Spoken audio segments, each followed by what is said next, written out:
Ladies and gentlemen, good morning. Due to COVID-19, Committee of Adjustment public hearings are being conducted virtually by electronic means through WebEx webinar, an online digital platform, and streamed on the Toronto City Planning YouTube channel. Participants who have registered in advance will be able to make their presentations to the committee using WebEx webinar, which is moderated by city staff. Anyone wishing to view the hearing may do so by watching on YouTube. My name is Isaac Lalouz, and I'll be chairing the hearing. Panel members joining me today are Ms. Attarodi, Ms. Manning, and Mr. Bartolo. City staff assisting and moderating the platform are Mr. Simon Lamb, he's acting secretary treasurer, and Chris Pereira and Alex Chu. Participants who have registered in advance will be connecting with their computer, tablet, smartphone, or telephone. Committee members will be participating by video, and registered participants will connect by audio only.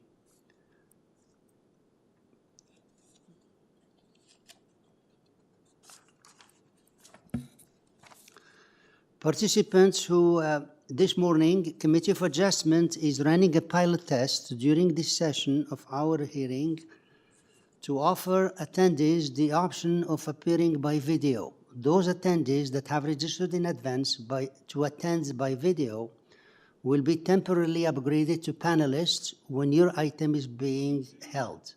During this time, your camera will be enabled. You will only be visible during your 5-minute allotted speaking time.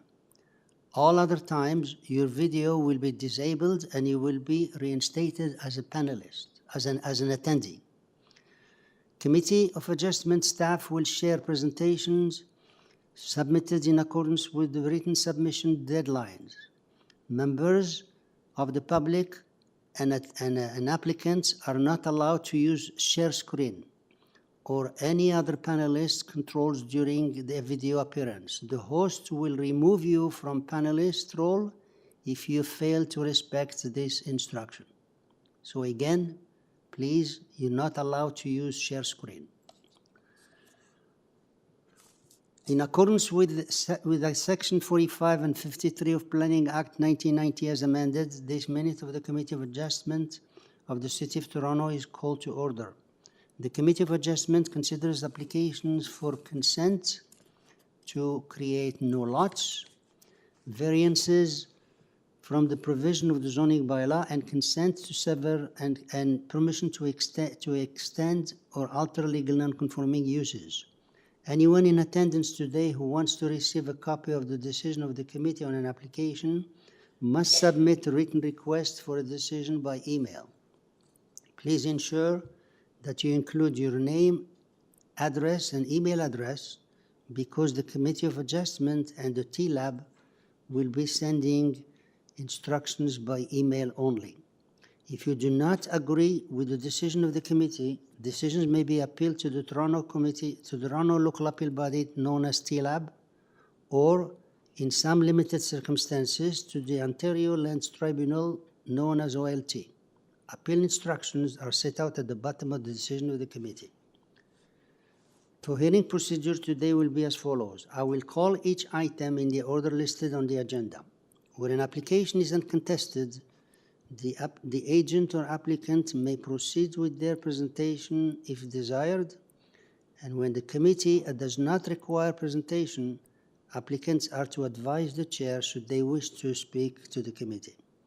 The committee may ask questions or take the matter into the committee for a decision. Each speaker, including the applicant agent, will be given a maximum of 5 minutes to address the committee. I will comment when the 5-minute mark is reached. When addressing the committee, please clearly state your name and address, and please remember to confine your remarks to the matters outlined in the application. The applicant or agent will proceed first and will make presentations to the committee. Please note that the committee may not entertain revisions to proposals at the hearing today.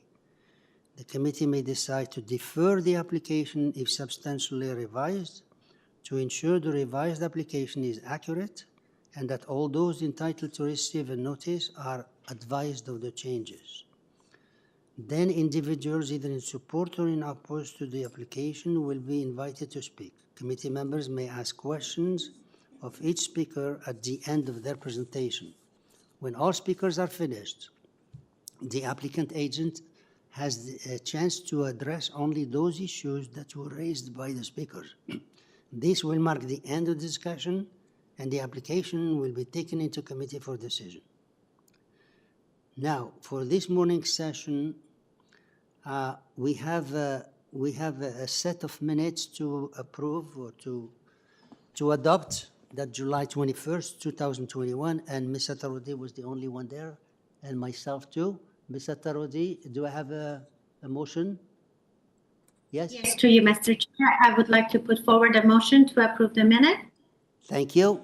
And I second this, so the minutes are approved, are adopted. So for this morning's session only, members or staff, are there any conflict of interest to declare? No? Okay. Now for this morning, we have couple deferrals. We're going to attend them to first. And are they, Mr. Secretary, are there any files to close? No. Okay, no files to close. So the deferrals, we have item number 5, which is 240 BRIAR Hill, and item 5 here. Who do we have?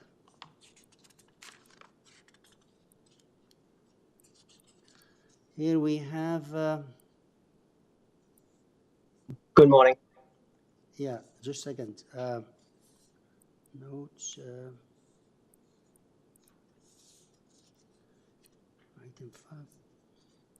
Okay, that's Chris Lee. Are you there? Yes, I am. Okay, can you please state your name and address for the records here so it can be registered on the system? Okay, my name is Chris Lee. The address of my application is 240 Briar Hill Avenue. Thank you. Now you're asking for a deferral. Could you tell me what's the reason for the deferral? Good morning, committees. I would like to request a deferral to our hearing. The reasons being, we would like to gain more time to communicate with the concerned neighbors, city departments such as manager of development planning, Luigi Nicolucci. Okay, no, yeah, that's enough. We don't need too many details. So you want to defer? Also, city to communicate with the concerned neighbors, city departments, and our Ward A city councilor. Very good. Who also okay, that's adequate. That's enough. Okay, yeah, it's enough for us. It's enough for us. You want to defer in order to discuss with the neighbors and the councilor and the committee. Okay, so yes. So before we go, we have to speak to. There are a number of speakers here registered. We want to let them know that this is being deferred, and if they have any question.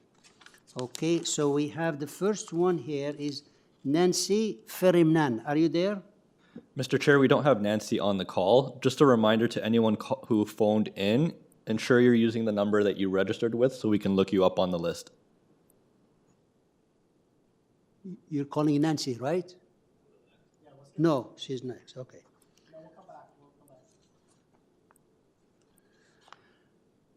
Brent Joint or Bonnie Joint, are you there?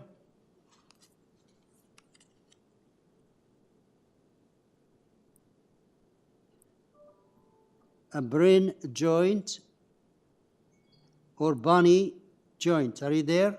It's Bryn Joint, and yes, I'm here. Okay, good morning. Did you hear what's happening? Good morning. Could you please repeat your name and your own address so it can be recorded on the system? Sure. My name is Bryn, B-R-Y-N, Joint, J-O-Y-N-T. My address is 238 Briar Hill Avenue. Thank you. Okay, now you heard what's happening. The agent is asking for deferral, meaning that we're not going to discuss it today. When it comes back, you'll be notified, and then we'll discuss the application. Are you okay with that? I object to the deferral, and the reasons for my objection are there's several reasons. One, there are misrepresentations, in my opinion, in the original application. They include misrepresentations with respect to the homeowner, suggesting that it's necessary to accommodate an aging homeowner. This homeowner has not lived in the house for 10 years. The tenants have never been and are not currently aged in any way. The previous owner was well into their 80s when they left, and they never made such a request. Okay. The second thing they misrepresented is they said that the tree protection clearance has been met. That's simply not clear, not true. Urban Forestry has ruled in that they need to have a permit. Secondly, they make reference to the fact that city street parking had no Sir. objections. Sir, could you please just understand what we're doing here? We're not going to discuss the details of the application. So you said that you're objecting to the thing, and you, I'm objecting to the deferral. Okay. Because it's unfair to the neighbors. Like, I've written 3 letters. I've done comprehensive analysis. My neighbors have done the same. This application should be rejected on its face because A, the onus is on the applicant to make sure that they've got their ducks in a row. They failed to consult with the neighbors. They failed to consult with forestry. They failed to consult with transportation. They failed to consult with the councillor. And now we're being asked to not only rewrite letters, but re-attend a meeting. And at the end of the day, the reasons for the deferral, Urban Forestry has requested a deferral because of a permit with respect to a tree. Transportation has requested a deferral with respect to what they refer to as adequate access to this place. My point is that regardless of what Urban Forestry, if they grant a permit or not, the application should be rejected for other reasons. Same thing with transportation. At the end of the day, this address sits in an intersection. It sits immediately beneath a stop sign. This location has been subject to multiple calls to the police and 311 with respect to the safety of kids and people in the neighborhood walking to work. Regardless of what they do with respect to the application, they cannot address the fact that it is in an intersection. And they're not going to change the stop sign. They can't change the safety parameters. They can't change what the impact is going to be with respect to snow removal. So regardless of what happens, this should be rejected, and we should all save ourselves the time. okay, thank you. I understand. I understand where you're coming from. You went through all these troubles, and then you came to show up here, and then we're going to defer it again. I understand your objection. So let's see what other people are saying, and then the committee will make a decision. I just want to be clear that the reason for my deferral is the fact that no reason for this deferral is going to remedy the situation. Okay, yeah, I understand. And the committee should have all the information available to it from the neighbors that have lived in this community for over 15 years, have seen this intersection, have seen the fact that there's ample on-street parking that already exists, and there's no reason for the deferral. Okay, thank you. And there's no reason that the neighbor has any reason to do this. They already had all the information available to it, and yet they misrepresented an application to try to pull the wool over this committee's eyes. Yeah, yes, I understand. You already mentioned that. So, excuse me, hold 1 second. Any question to this speaker? No, you have no question? Okay, we'll come back to the agent, and he will explain it, and then the committee will make a decision. Okay? Thank you. Melanie Glens and Howard Bernstein, are you there?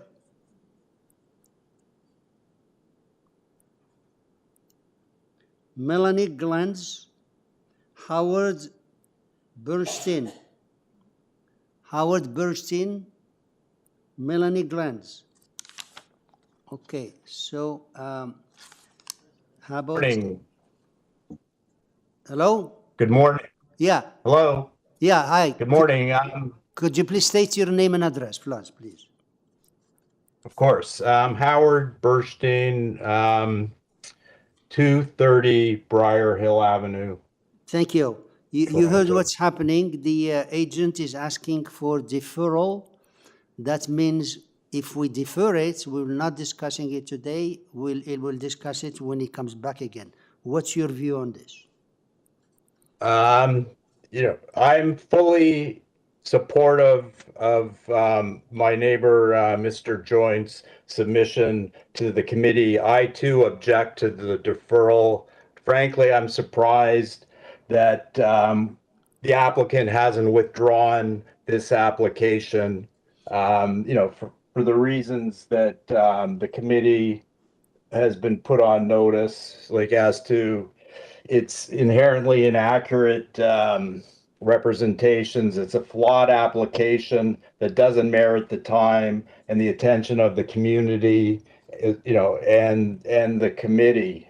There's matters of overriding public safety, as Mr. Joint has pointed out, that can't be corrected. They're ongoing, well documented. It's a matter of public safety for the neighbors as well, the immediate neighbors as well as, the community. This 240 Briar Hill is situated along, a decades-long route that people take to walk to their kids. Like, it's precarious at best.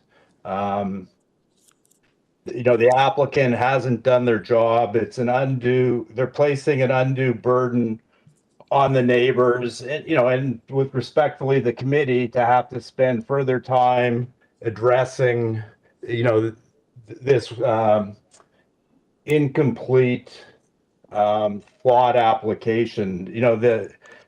The applicant says they want more time to consult with neighbors and city staff. Well, respectfully, they had that opportunity. This isn't the first time this applicant, has made application to the Committee of Adjustments and ran into neighborhood opposition.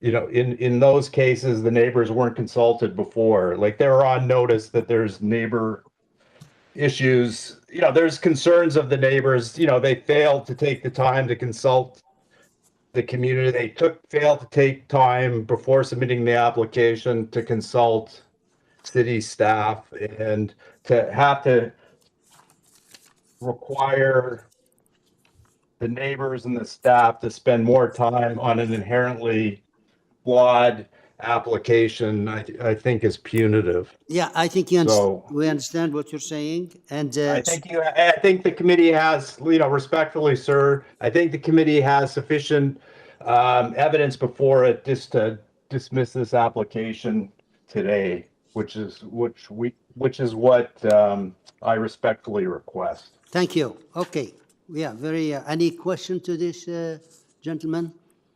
Okay, yeah, we understand what you're saying, and like you said, the committee has information, and we have the information in front of us, and we have here the transportation is asking for it, and the counselor is asking for it, and so we'll hear the other people, and we'll make our decision. Thank you. Now we have the Nancy Ferryman. Is she around? Mr. Chair, Nancy is not on the call. She's what? Not on the call. No. Okay, so we'll move on. Okay. Mr. Chris Lee, are you there? Yes, I am. Okay, so you heard what the neighbors are saying. You had enough time to look at all the information. You had enough time to discuss with the staff and the transportation and the thing, and to come and start with the other deferral. They don't feel it's really appropriate. So what's your comment? I feel like I couldn't present my case, and my neighbors already done theirs. So if I may, there's a key issue that addressed by the neighbors. I can comment on, such as the safety issues and then the reason for ask for deferral is the development planning from the city staff. It's saying that our application is acceptable in principle. Only they worry about how the vehicles get into the parking spot. And then all I have to point out is the curb cut. The current curb cut is in place. numerous photographs can state that our vehicle access right is granted by the city. Our application is not jeopardizing any of these rights and not altering all these rights. The right already exists. The vehicle access has been granted through the city. Therefore, there's a curb cut to prove it. So, although the other winter maintenance that the parking pads are fully situated in a private property, I'm not going to comment on Okay, how my well, homeowner let's, sir, let's gonna not. do. And Hello, Mr. Lee. Okay, we're going to be discussing it twice. Now, furthermore, let's say just one we're going one to. more key issue. The neighbor think my homeowner is a vicious investor or some sort. Our homeowner is actually aging in his 50s. The reason that they are not moving into this location, probably I cannot speculate. Maybe just lack of parking space. They have to park down to the roads and walk 100 meters or 200 meters, go back home.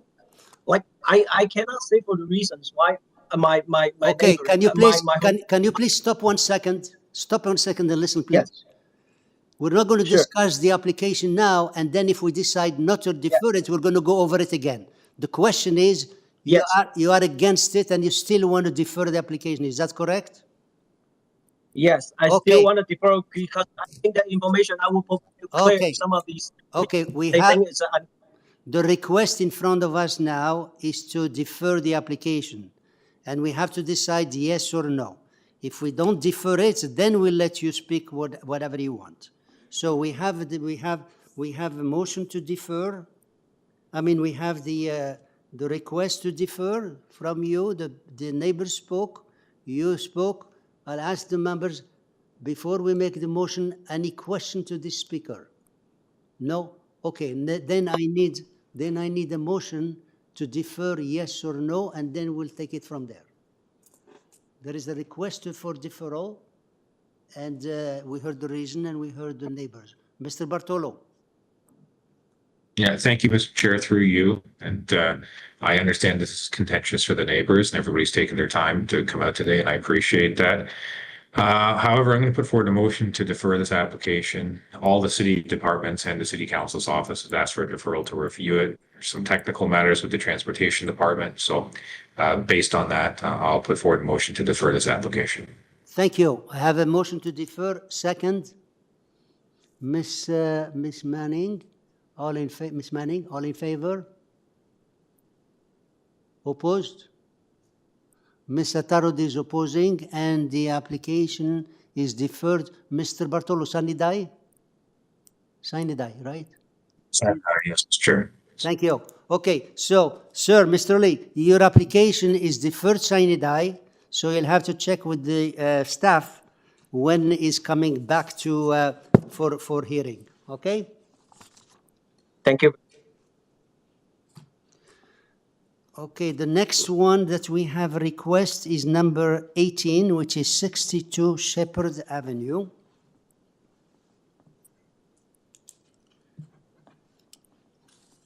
Number 18. Yes, I'm here. I'm the applicant, Michael Sedano. Yeah. Give me 1 second, please. You're ahead of me No here. problem. Okay. 18. Okay, so is that Michael Cedillo? Yes, correct. Okay, so please repeat your name, state it on the system with your address. Yes, I'm Michael Sedillo, and my address is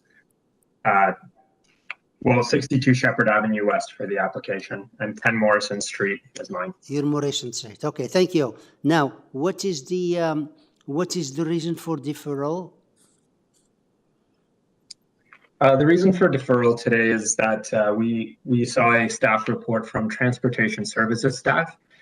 They expressed a few concerns with the application, generally the parking layout on the property.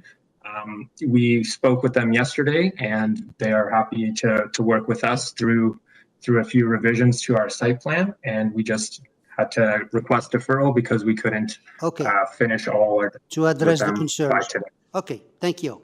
So let's see what we have. One more speaker here, Pat Giglio. Mr. Chair, Pat's not on the call. He's not on call. Okay, so you want to, okay, so we have a deferral request from Mr.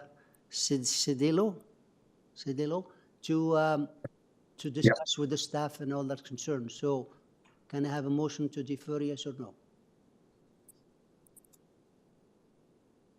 Miss Manning? Miss Manning, you're Yes, I'd on. like to make a motion. A Yeah. motion to defer sine die. For the agent to discuss with the staff and all that stuff. Okay, thank you. And second? Can I have second? Mr. Bartolo seconding, all in favor? Okay, thank you. Okay, sir, your application is deferred sine die, and check with the staff when it's coming back. Thank you very much. Have a good day. You too. 18, okay.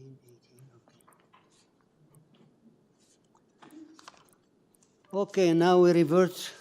We start with the applications, and we have application number 1, which is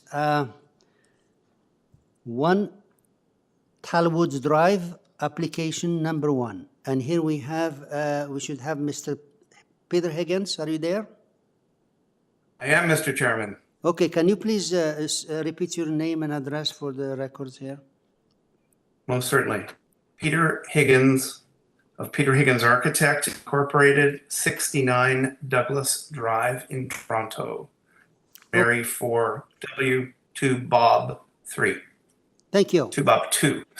2 Bob 2. 2 Bob 2. Okay, thank you. Now we have, this is a consent and variances. The staff, as you read probably, is recommending to refuse it. Councillor also support the staff, and we, do you still want to go ahead or you want to defer? I'd like to go ahead, Okay. please, Mr. Chairman. Okay, so please go. And Yeah. could I ask staff to put up the summary drawings, the colored site plan, the facades, so that staff can see them? There we go. Okay. And if you could go, please, to the next slide, which would be the site plan. And reduce that so we can see it all. I'm only seeing a corner. Okay. Thank you. So, thank you, Mr. Chairman and committee members. We hand delivered, as is our normal routine, 15 packages of information to adjacent neighbors, all adjacent neighbors. There are many letters of opposition. We understand that, and I've reviewed them all. We also have 5 letters of support, and the committee should note that those letters of support are from 4 immediately adjacent neighbors, 2 on the north side of TALWOOD looking at, and in this case, north is to the right, Leslie is to the bottom, which is to the west. So 2 letters immediately across the street, looking at these 3 proposed new houses, whereas there were 2, and another 2 that are on a neighboring street whose backyards look across Leslie Street and straight over to the corner of TALWOOD and Leslie. We note also that the site is located at the southeast corner of TALWOOD and Leslie Street, which is the bottom right left corner on the screen. Leslie being a major arterial street. And we, as an architect, a professional architect, I took on the project on the understanding that this is like a gateway to this neighborhood. It is adjacent to a very, very busy thoroughfare. If staff can go to the photographs of the water tower, the houses look across at one of the City of Toronto's very large water towers. You can see it there on the aerial photograph. And so one would say, staff, you could continue to go to the photograph of the water tower, please. I think it's the last slide. If you were trying to redevelop this corner, this is a view from the middle lot, the proposed middle lot, which is This is looking north and east towards the water tower. You can imagine that if you had property in Toronto and you had properties that were looking at a looming structure such as this, you wouldn't be replacing the two existing bungalows with two 6,000 square foot houses. It just makes no economic sense, particularly because of the adjacency of Leslie Street being an very busy arterial road. And then on the other side, this water tower. Now, I'm sure we all get used to structures such as this, and I'm not certainly dissing the neighborhood. It's a beautiful neighborhood. But this is, and if we could go back, please, to the site plan, this is the gateway to the neighborhood. It is not in the middle of the neighborhood, and I want to stress that very strongly. It is on the edge of Leslie Street, where the city has generally been, for all arterial roads, allowing for higher density. These houses have been designed specifically to all look towards TALWOOD. So if we can go to the colored rendering, please. And as a result, the driveways and garages, all three of them face, I think we need to go to the first slide, please. The garages and the driveways all face onto TALWOOD. There is no interaction other than a walkway to a door, side door, that you can see here on the left side of the left-hand most house, that addresses Tangmere, which is the internal street in the neighborhood. So what we've done, and the reason why we have support from the two neighbors directly across the street, which would be to the left, excuse me, to the right of this drawing, is that they're looking at the driveways and entrances. Yes, we have one extra. There are two presently. We're suggesting three. If we can go to the site plan again, something that should be noted very clearly is that the houses have been designed to be much shorter than the allowable. You can see the dashed red line that is on these drawings. That is the allowable rear yard setback or the allowable length of the house. We've designed the houses so that we are much shorter than the allowable, and that allows for 5 very mature oak and spruce trees to be retained along the backyard, which provides beautiful screening to the neighbor, the one neighbor to the south. And if we go back to the rendering, please, you will see an actual photograph of those trees remaining in place. We've discussed this with forestry. We have a plan to make sure that the trees remain intact and healthy, and forestry has agreed that this is a viable construction method. So these houses are between 3.2 and 5.8 meters shorter than they could be.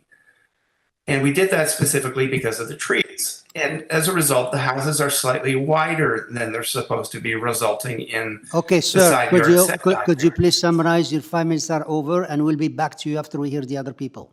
Could you please summarize? Certainly. The houses have been designed with multiple front wall and rear wall setbacks to create very interesting shadow lines and architectural features and minimize the massing and the scale. The neighborhood is under transition. Many of the bungalows are becoming 2 stories, very large houses. Okay, I've done 3 of them sir. already, and it's just, this is the way it's going, and we think this is good development near an arterial road. Thank you very much. We're going to be back to you, sir. Okay, we have a long day. We heard you. You have more than 5 minutes, and we're going to be back to you. Thank you. We have 2, 4, 6 people to talk. So 1, 2, 3, 4, 5 more people. Okay, so we'll be back to you. Thank you, Mr. Chairman. Thank you. We'll be back to you. We have here Risa Pasand. Mr. Chair, we don't see Riza or Mitra, the next speaker, on the call right now. Simon's trying to reach out to them. Okay, So if so we we'll go can to skip Nicole. Yep, I think Vanessa's on the call. Nicolma. Okay, Nicolma, are you there? Hello, Nicole, yeah? Are you asking for Nicole or are you asking for Vanessa? I know whoever the moderator is unmuted Vanessa. Well, we have Nicole Ma or Vanessa Ma. Who's there? I'm Vanessa. Okay, Ma. could you please state your name and address for us? Sure. So please state your name and, Sorry. yeah, My name is Vanessa Ma. I am at 42 Tangmere Road, M3B2N3. I am in the house that's directly south of these projects, so I'm actually, my piece of land essentially is right adjacent. I understand that the architect just provided his statement just there where he's saying all of the other neighbors, but as you can see, I'm probably going to be the neighbor that's the most affected, considering our lot is essentially right beside each other, right? I've already obviously submitted my letter of objection to all of these applications that they submitted, which are many. It took quite some time to go through that information. Actually, now that he's actually shown me the renderings of the proposed developments, I'm actually even more concerned. I mean, just based on the applications themselves, I could tell that they were going to be quite close together, but now seeing the renderings themselves, it's making me even more concerned because it almost gives you the impression that it's going to be like a row house, right? And people come to our neighborhood specifically because of the fact that the space and the distance between houses are quite far from each other, right? And the fact that the lots are quite large. And what they're asking for can in no way be considered a minor variance. It does not satisfy any of the 4 criteria that's listed in the requirements to be considered minor variances. And so, for those reasons, and on top of that too, the architect did mention the fact that these properties here are located right off a main thoroughfare where many of the residents, including myself, we turn into TALWOOD here to then, for myself, I then turn into Tangmere. And the fact that there's going to be an additional driveway and potentially, neighbors occasionally will have people parking on the street if someone comes to visit them and things like that. It is a concern, right? If there will be additional congestion right at this busy intersection right off of Leslie. So, so for those reasons and the fact that, the staff report as well as our counselor has also raised their objections to these applications, I am asking the committee to also reject these applications. It's quite a number of variances that they're asking for, and they do not fit in the style or the character of this neighborhood. And as you can see, quite a few of our neighbors are also in objection to these applications as well. So yes, I do ask that all of these applications be rejected. Thank you. Thank you. So you oppose the application. We'll see if the members have any question for you. Any question for the speaker? She's opposing the application. Okay. Thank you, Vanessa. Next one. Thank you. Next one is Oksana Dicken. Are you there? Oksana Dicken. Mr. Chair, just give me 1 second here.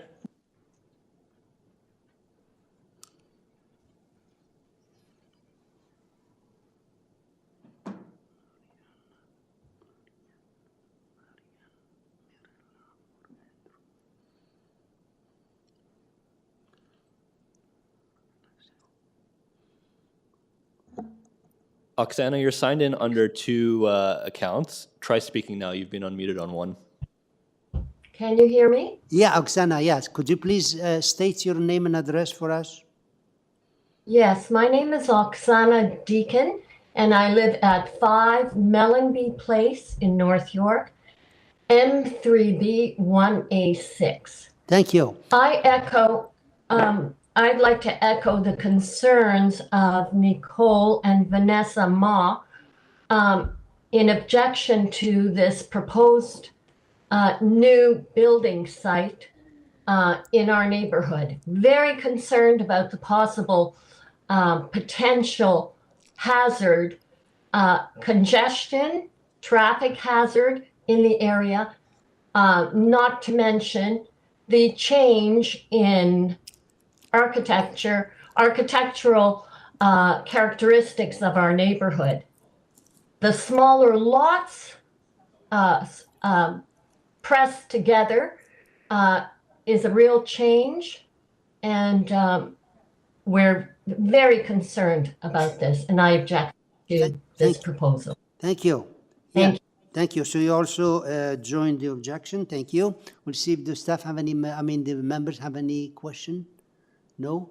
Okay, so we'll get back the agent to explain that, okay? So we have here Marianne or Mirella Riulesco. Hear us? Yeah, okay. Can you please state your name and address? So it's Marian, Morella, and Andre Riolescu. We live at 7 Talwood Drive. Thank you. N3B 2P4.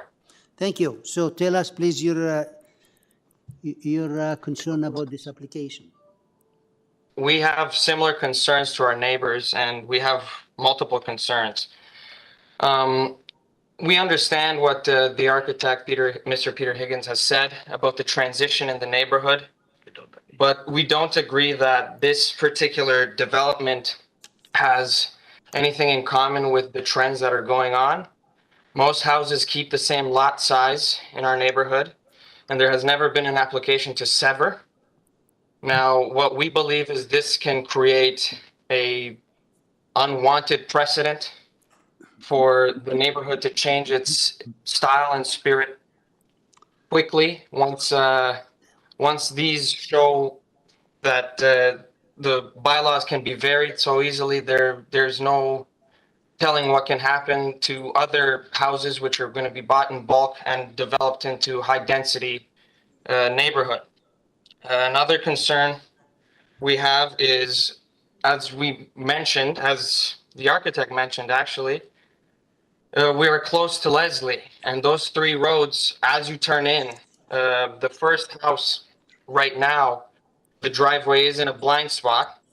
If you drive carefully, it's fine, you can see it, but once there's 3 driveways, that might cause traffic concern, and especially if there are parties or some sort of work happening on the properties, in all 3 properties at the same time, or at least 2, that will be quite a density of cars on the side of the street coming into Talwood if there's no space on the driveway. And it happens that people in our neighborhood do have get-together sometimes, and there are cars that accumulate. And in such a density of 3 properties, more than one property having some sort of function, that can cause quite high density of traffic. Another concern we have is the coverage of the lot. My father would like to say. Yeah, I just want to, this is Mary and Riolescu. I just want to comment on the architect presentation. So Mr. Higgins presented the back, so the back setting setup as as an advantage, but that's actually not the case, because the houses, they were reducing the footprint because they're already above the maximum coverage in relation to the lot, and there are so many variances.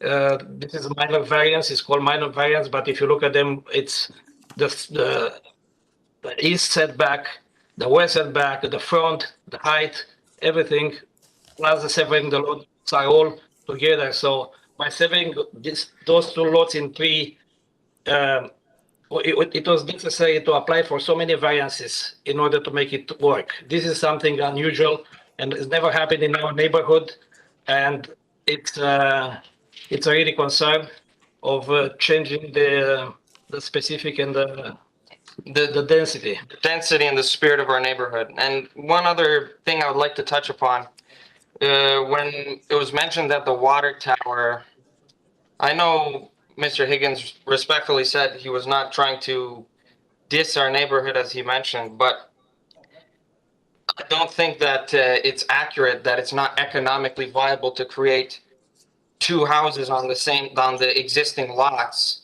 when there's a tower.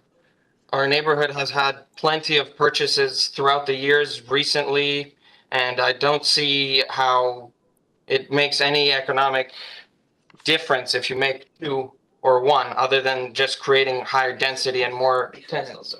There's a big house down the road and it didn't have any problem that there's a water tower right beside it.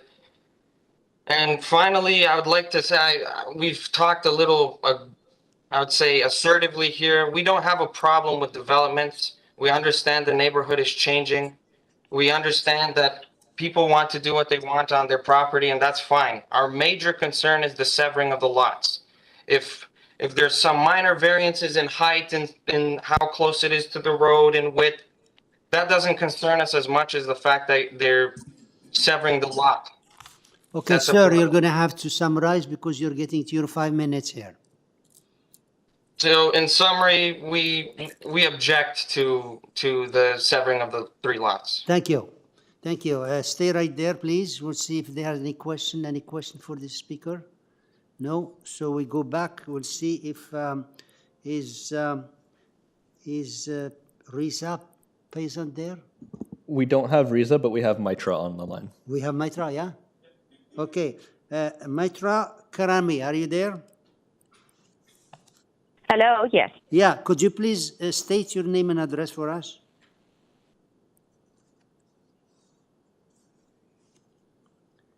Please repeat your name. Just tell us your name and your address so we can move on. Mitra, 17 Tangier Road. Thank you. So, what would you like to say about this application? I'm requesting to reject the application, as all the other neighbors mentioned. That's the entrance from the TALWOOD from Leslie to TALWOOD, creating an extra driveway when we don't have a walkway in our neighborhood. It's very dangerous for kids biking. That's where kids go, and then to get to the school across the street. It's a safety. I agree with the previous caller. It's not affecting the market value. What's not at all. Number 9 Tadcaster recently sold for 2.2, and it's right backing onto. The backyard is looking at the tower. And it's going to change the shape of the neighborhood, as the Mrs. Ma mentioned. Instead of they have been looking at the tower for the last 50 years, and nothing's changed since. The tower is still sitting there, and there is no way that it's going to affect the market or the value of their property. So it's going to make the neighborhood crowded. It's going to change the concept of our neighborhood. It's going to change our community, and I'm opposing to that to the application altogether. Thank you. Thank you. Any question for this speaker? No. Okay. That's it. The other one is no longer there, huh? Risa Pasan out, right? Okay. Okay. So, Mr. Higgins, could you please come? Mr. Chairman. Yeah, Mr. Higgins. Oh, Mr. Chairman. Thank you for all of that, and I do appreciate neighbors' concerns as always. I would just like to comment that the space between the houses of 1.8 or 6 feet is not a tight spacing, in my opinion. The congestion off Leslie, we're talking about one additional house. We could shift the driveway around to Tangmere, but I would expect there would be more opposition to that than there is to keeping the driveways on the TALWOOD side. In terms of parking for, gentleman was talking about parties and barbecues, etc., which happens in any neighborhood. And the committee should know that there's lots of parking in the neighborhood immediately adjacent to this. For example, both sides of Tangmere Road, east and west, immediately south of TALWOOD.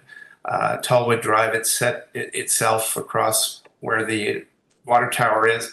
There are no driveways at all there. So there's no change to that. And parking that would occur in a situation where there'd be a party is no different in my estimation. I can't stress enough, and I understand that the lady who spoke at length regarding the house immediately to the south, Vanessa Ma at 42 Tangmere, who I believe must be the daughter of Nicole. And my understanding is she doesn't live there, but she has the right to represent her mother and did so very well. That, you know, the what I was mentioning earlier about the extreme minimization of the length of these houses in going with a slightly wider house and having variances and numerous variances because of the side yard setbacks, we have nothing near a rear length variance. And I said earlier, we're between 3.2 and 5.8 meters back from where we could be in terms of the adjacency to the immediate neighbor to the south. And again, the trees that you see in the rendering are the actual trees that grow there now and will remain there. And so that, if that's not a huge buffer to any immediate neighbor, I don't know what is. The unwanted precedent for the rest of the neighborhood, I certainly understand that. And yes, there's been new development and there has not been severances, but this is a particularly unique 2 lots in the neighborhood immediately adjacent to Leslie. And I've said that before. And there are 2 lots right across the street adjacent to the water tower. So I would say, in my professional opinion, I'm not a planner, but I'm an experienced architect, that of all the lots in the neighborhood, really only the 2 that are at play here and the 2 across the street adjacent to the water tower would have any hope in any situation of being severed.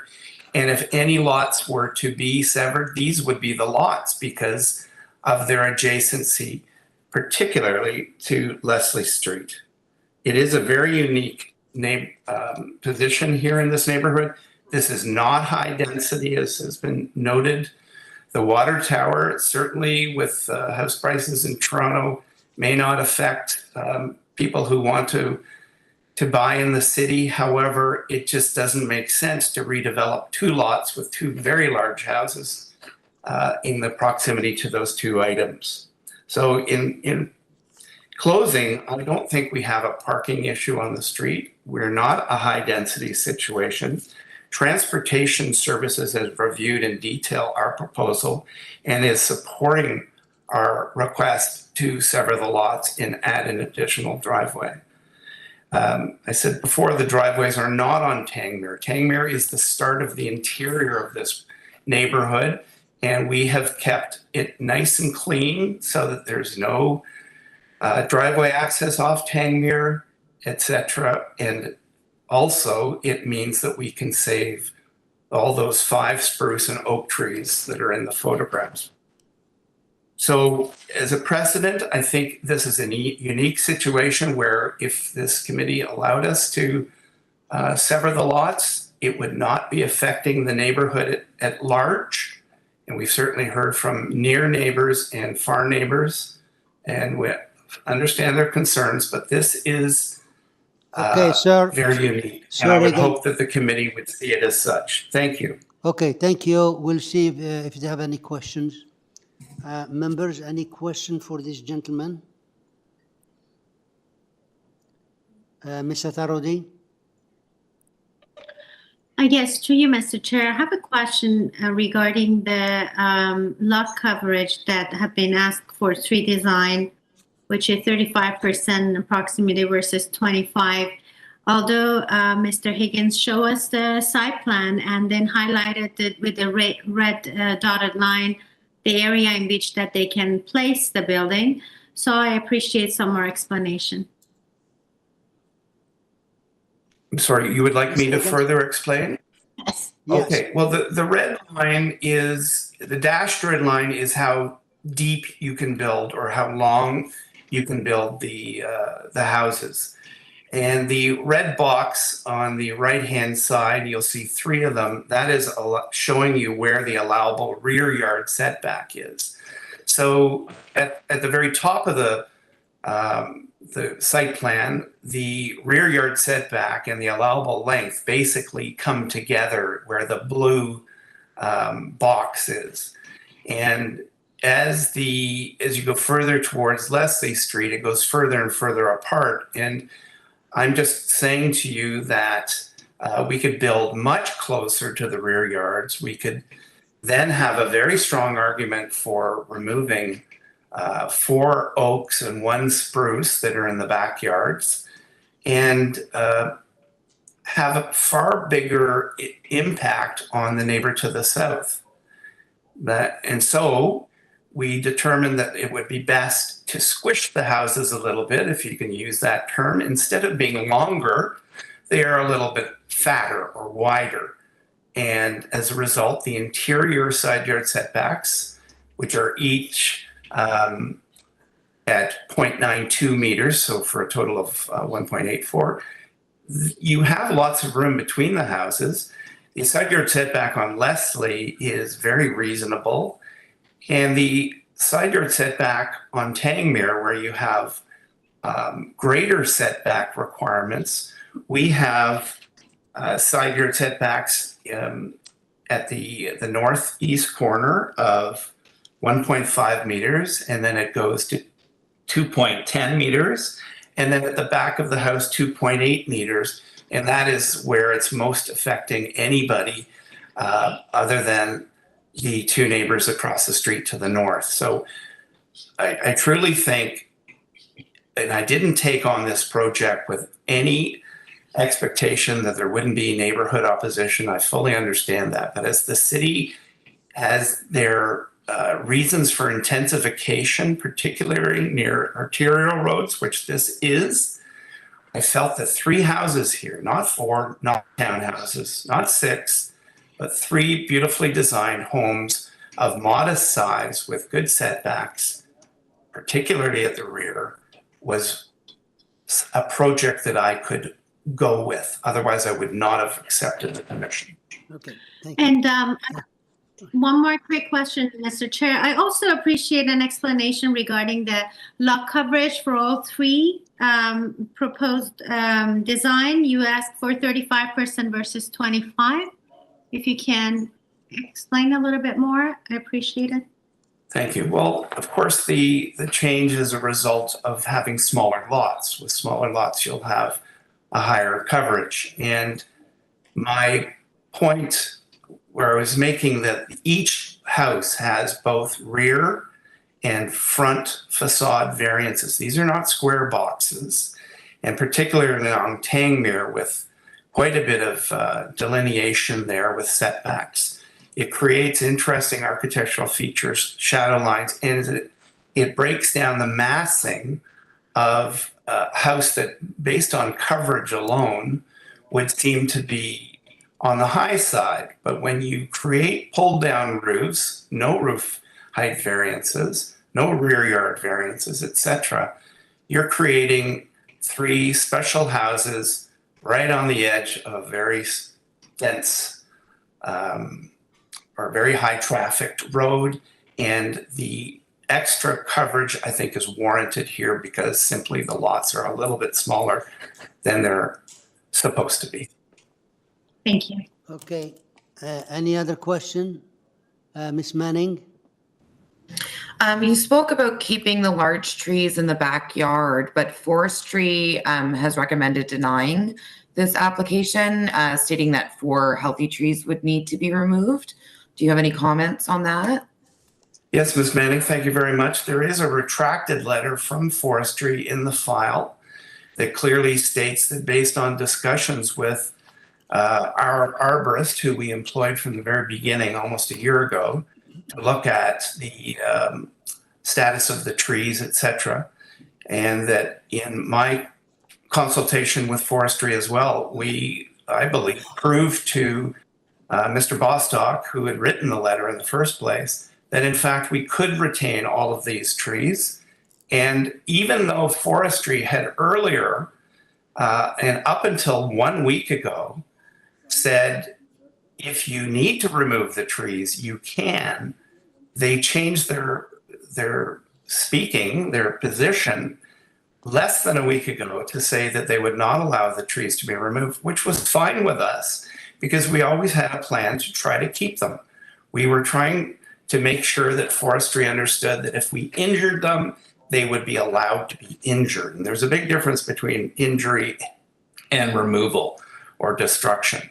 And so if you have that letter on file, and you do, I have seen it, you will see Yes, that they Mr. have retracted their opposition. Mr. Higgins, yes. They've retracted their opposition. We have a Thank you. letter on file. Later on, they submitted, they said now they're okay with it. Yeah, we have a letter on file. Ms. Manning? That's Yes. good. Ms. Manning, I hope you're satisfied with that. Thank you. Okay. I am. Thank you. Appreciate it. Thank you. Any other question? Okay. If not, can I have a motion, please? We unblock the variances and the severance altogether. Do you have a motion?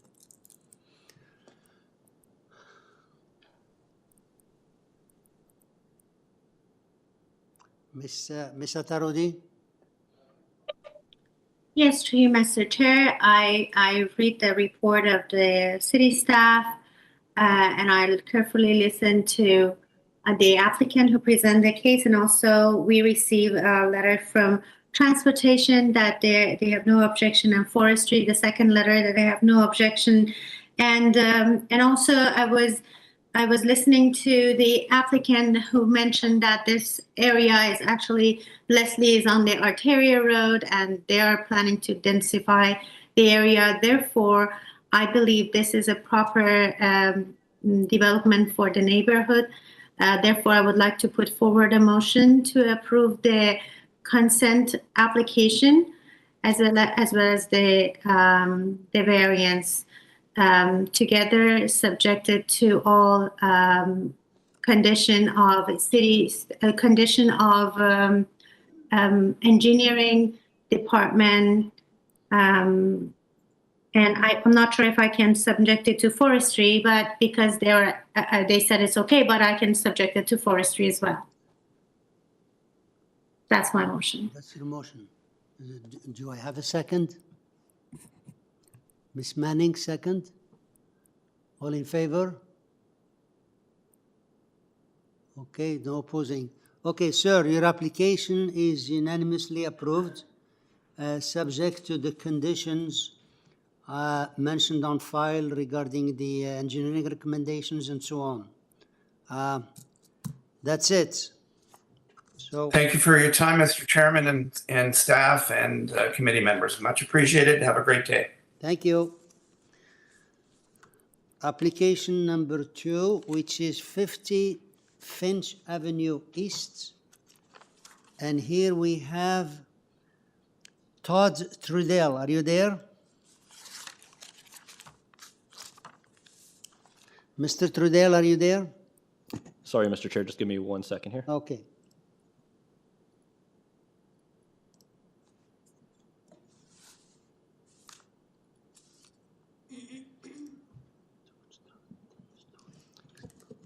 Todd, you are unmuted and should be able to speak. Okay, thank you. Okay, could you please state your name and address for us? My name is Todd Trudell. I'm a planner with Goldberg Group. Our address is 2098 Avenue Road, and I'm representing the owners at 50 to 52 Finch. Thank you. We have here this regarding the 10-story mixed building. There is 6 variances. Transportation is asking to refuse, and the councillor also supports the refusal. So could you please tell us, do you still want to go ahead or you want to defer, or what do you want to do? We would still like to proceed. Please go ahead. With the application. Yeah, please go ahead, make a presentation. You have 5 minutes to make a presentation as to the merit of the application.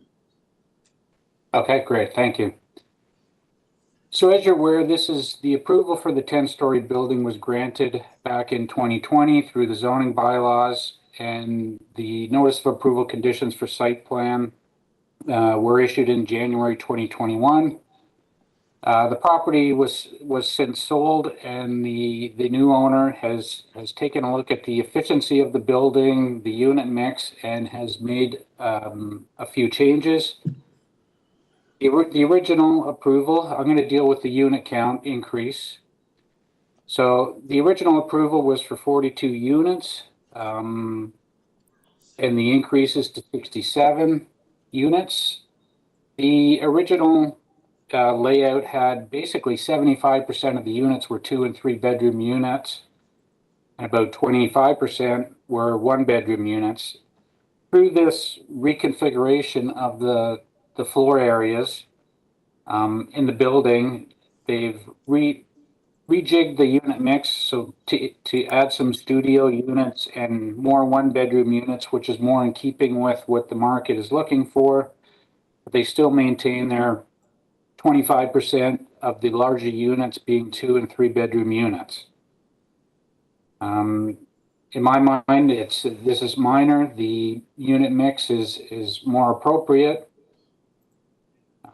Just going to move along quickly here. Accessible parking location.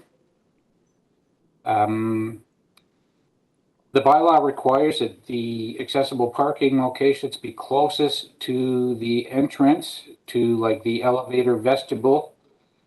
Given the size of this underground parking layout, basically almost all parking spaces, accessible or not, are basically the width of the drive aisle, 6 meters away from the elevator vestibule. I believe that the variance really only applies to the P1, where the accessible parking space is 11 meters away. The rates have been met, and you know, it's my opinion that these are minor. Quickly on the bike parking, the bylaw requires the bike parking to be on ground, first, second, or P1 and P1 level. We have 5 spaces on the P3 level, which, if required, you know, are still accessible. And the majority of the other bike parking, 41 spaces, meet the bylaw requirements in terms of location. Now, of course, the big issue is the parking reduction. Our traffic consultant had provided an original parking justification report supporting the reduced parking. And specifically in this case, the number of parking spaces is not decreased. It's just because of the unit increase that it's triggering this variance for parking. So just in going through this, I know our traffic guys submitted a revised addendum yesterday. I'm sure transportation hasn't had a chance to look at it, where transportation had identified in their letter that they would support reductions in parking if the appropriate information was provided. So in this case, NextTrans has provided 6 sample sites that transportation had asked for that basically show parking rates that have been approved recently and in similar projects are all either less than what we're proposing or in the same range. The other thing to point out on this is the city adopted a new bylaw in December that basically moves forward with new applications that has a requirement for no minimum parking spaces and only sets out maximum. Now, that bylaw applies to projects going forward, and you know, it shows the city's intention of parking reduction, especially in locations close to transit station areas. You know, this site is just 290 meters away from Finch Station. It's in a major transit station. Sir, we ask you to summarize. We'll be back to you after we hear the other people, okay? So. Yep, okay. So if you want to finish your statement, go ahead, finish your statement. Yeah, so based on the information that NextTrans had provided this morning, we've demonstrated there are a number of sites with similar or less parking rates in similar locations. The location of the site, we're next to a transit station area. Okay. is warranted, and in our opinion, the variances are all minor in nature. Okay, thank you. We have here online, Richard Joyner, is he online? Yeah. Mr. Joyner, are you there? Could you please state, Yes, I am. Could you please state your name and address and tell us what's your concern about this application? Yes. My name is Richard Joyner. My address is Unit 911 at 35 Finch Avenue East. Thank you. So please tell us what's your concern. The concern is I don't see anything regarding affordable units is required by City Council. Will this builder be providing affordable units according to the City Council requirements? Okay, so that's the only concern you have on this one, right?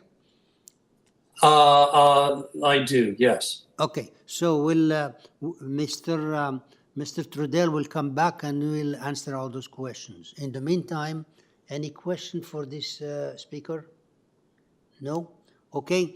Okay, Mr. Trudell, could you please come back and justify the application and answer the question of the speaker here?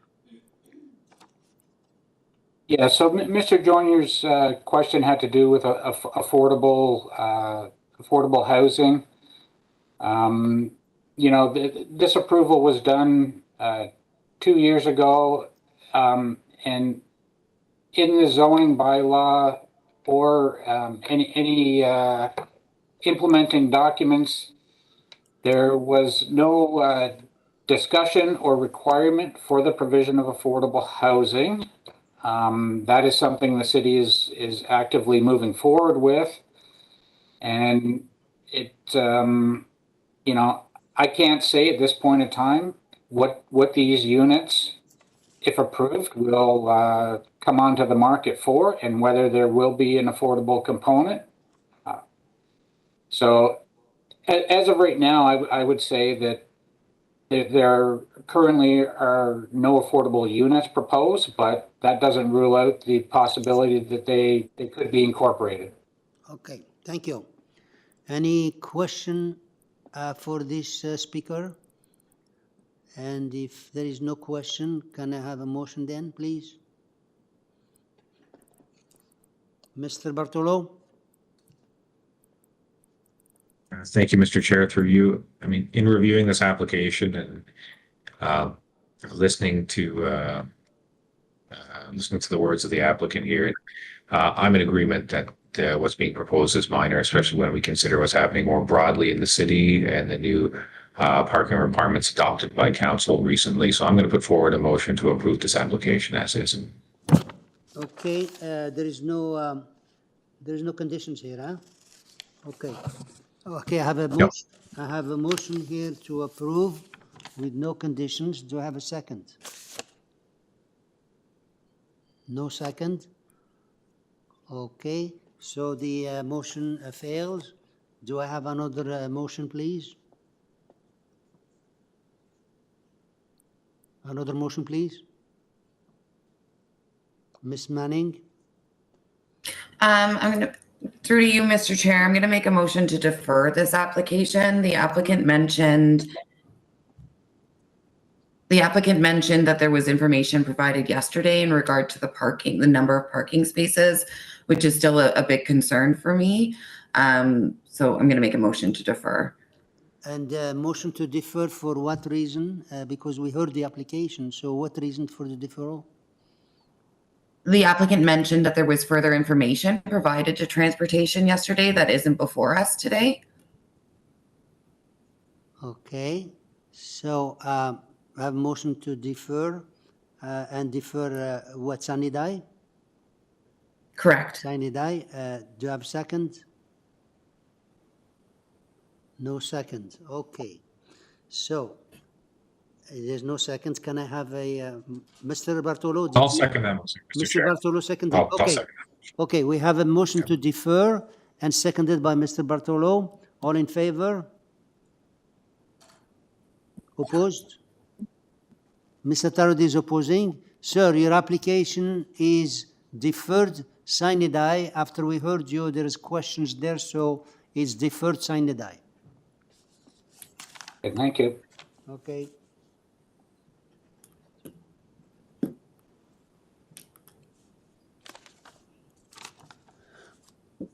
Okay, application number 3, which is 127 Sherwood Avenue, application 127. And here we have application number 3. Application number 3, 127 Sherwood, and here we have Mr. Bob Green. Mr. Green, are you there? I am here. Okay, could you please state your name and address for us? My name's Robert Green with CGL Architects, and our business address is 157 Avenue Road. Okay, so we have here... Mr. Chair, just 1 second. Bob, we have you registered to participate through video. Would you like to turn on your webcam or continue with this voice? Oh, that's fine. Since this is an experiment today, sure. Yeah. Thank you. Very good. Yeah, we missed that one. So we're okay. We see you. That's a wow. You're the first one in this round here that we see you. Okay. So we have here this is a 2-story rear addition and a partial 3rd-story floor. We have 7 variances. Staff. There is staff reports modification per applicant. So could you please go for it and state the. Explain us the changes that you're making here. Okay, just very briefly, this is an existing 2-story house that's proposed to be renovated and as well to add a 2-story rear addition and a partial 3rd floor addition. Following the submission to the Committee of Adjustment, we've had discussions with City of Toronto planner Denise McMullen and successfully revised our drawings, and he is now supporting the approval of the requested variances. There was no added variances. There was 3 variances that were 4 variances that were actually reduced in their in totality. Okay, those being so to help us, please tell us the number of the variance, because the staff have to record it. The number, yes. So the number of the variance and what you're changing it to. So item number 3, which is the permitted floor space index, was originally 0.744, and what we're asking for now is 0.70, which is in concurrence with the City of Toronto planner's request, and the drawings were revised accordingly. So this is this is variance number 3. You're changing it to 0.70. Yes, correct. Okay, next. And then items 5, 6, and 7, which all relate to height. To make this simple, the proposed height was, all 3 of them was originally 10.51, and we're now revising all 3 of them to 9.51. 9.51. Very good. Okay, so I got it. So we have 3. Okay, so please go ahead. Okay, so that's the most critical part of my presentation. And in addition to that, we've had significant discussions with the owner of 131 Sherwood Avenue. And although her concerns actually weren't with any of these variances, the drawings were updated, submitted to the committee. One was the rear deck off the ground level was changed to just a landing, 3-foot landing, and then the deck is now a patio. Again, that's reflected on the drawings. And the other one was at the 3rd. We reduced the size of the 3rd floor deck to align with the house to the east. So although those are not variances, I would respectfully ask that the drawings that again were resubmitted to the committee, these are the ones that you're approving in respect to the neighbor. Okay, thank you. So we have one more speaker here, see if they're available. And one more item I forgot to mention, we have 6 letters of support here. And the staff, beside the changes, they're asking to build according to the site plan. So let's see, was it Lynn Holoran, is she there? Mr. Chair, we don't have Lynn on the call. No, so we move on. Okay, so, members, there is no other person to speak here. Mr. Chair, we do have one more speaker, Paul Simpson. Sorry? We have one more speaker, Paul Simpson, a late registrant. Oh, the late one. Okay. Okay. Mr. Paul Simpson, are you there? I'm here. Can you hear me? Okay, can you please state your name and address and tell us what's your concern about this application?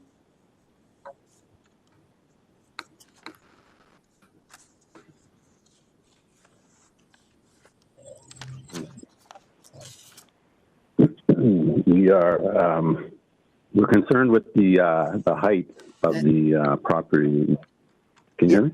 Yeah, could you please just state your name and address because it has to be recorded on the system. Just tell us what's your name. Oh, and sure. address. Yeah. My name is Paul Simpson, and I live at 125 Sherwood Avenue. Thank you. Right next door to the applicant. Yeah. Yes. So we have a few concerns actually regarding the proposed additions and the variances that are listed, and mostly it pertains to the height. We see, for example, okay, we just heard that it was reduced from 10.51 down to 9.51, but that's still 2.5 meters over the allowable amount. Now, that's quite a substantial amount. And when you consider that the second, the setback is only 0.2 meters, I think we're going to have hardly any sun. We're going to be in the shade, and given the height and the closeness, it's really crowding our place and putting us in the shade. So yeah, for that reason, we're opposed to those suggestions. Okay, thank you. Any question for this speaker? No? No? Okay, so we'll, that's the only speakers we have here. So we'll go back to Mr. Green. Mr. Robert Green, would you like to comment on that concern? Yeah, the first comment is, and I appreciate his concern of height, which is why the planner was recommended dropping it to where we are now at 9.51. And I think there's a misunderstanding in terms of the permitted height is 9 meters, so we're only 0.51 over on variance number 5. The exterior height, the maximum height, is the one that's 7 meters. And again, that's one we're 2.5 meters over. And then under the bylaw 43886, it's you're allowed 9 meters, and again, so it's only 0.51 over. I would state that, and this was in discussions with the planner as well, which we originally had, that the third floor is substantially set back from the front facade of the building. So the existing streetscape is more or less maintained. And as well, one of the items that we did with the planner was that the second floor is set back to the existing dormer line of the existing house. Okay. Address that quite well. Okay, thank you. So, members, any question for this agent? No? Okay, then can I have a motion then, please? Ms. Atarudi? Yes, thank you, Mr. Chair. Through you, I would like to put forward a motion to approve this application with the following changes. Variance number 3, the floor space index now is 0.7%, 7 times, and then variance number 5, variance number 6, and variance number 7, the height, building height is now changed to 9.5 meter as per staff request and applicant request. Also, I would like to add the staff condition that the front yard setback and the west side yard setback to be developed substantially in accordance to the site plan drawing attached to the report. And that is my motion. Very good. Okay, can you please repeat the change? You said 9.5. I believe you said 9.51. Yes, 9.51 One, thank you. are the new height for variance number 5, 6, and 7 as per staff recommendation and applicant request. Thank you, got that. Second, please.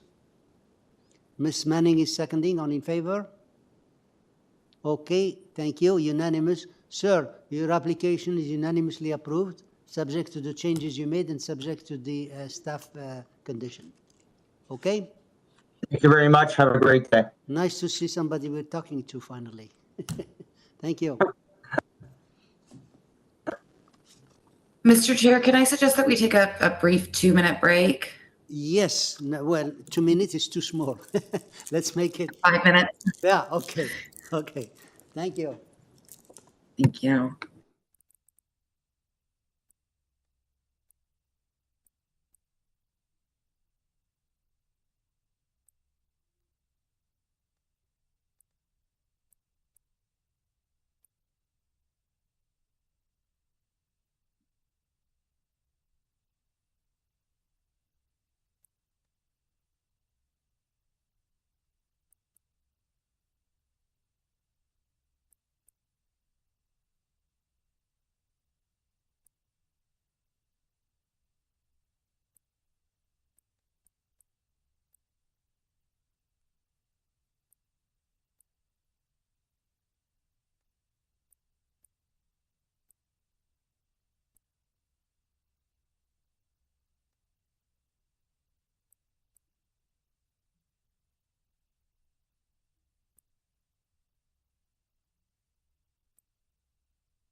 Yeah, this one on video. Yeah.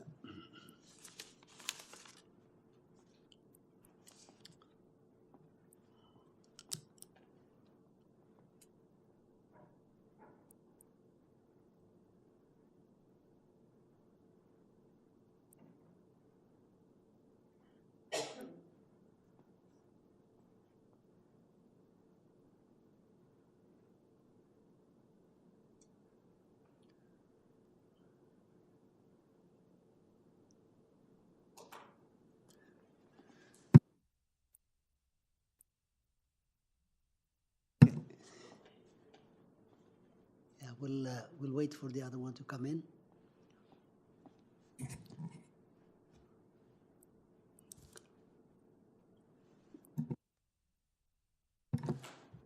Okay, ladies and gentlemen, we're back into session and we're in number 4, which is 38 LURGAN Drive, application number 4.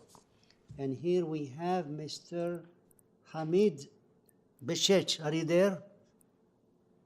Good morning, Mr. Chair. Hi, Yes, I'm here. We see you. Yeah, nice.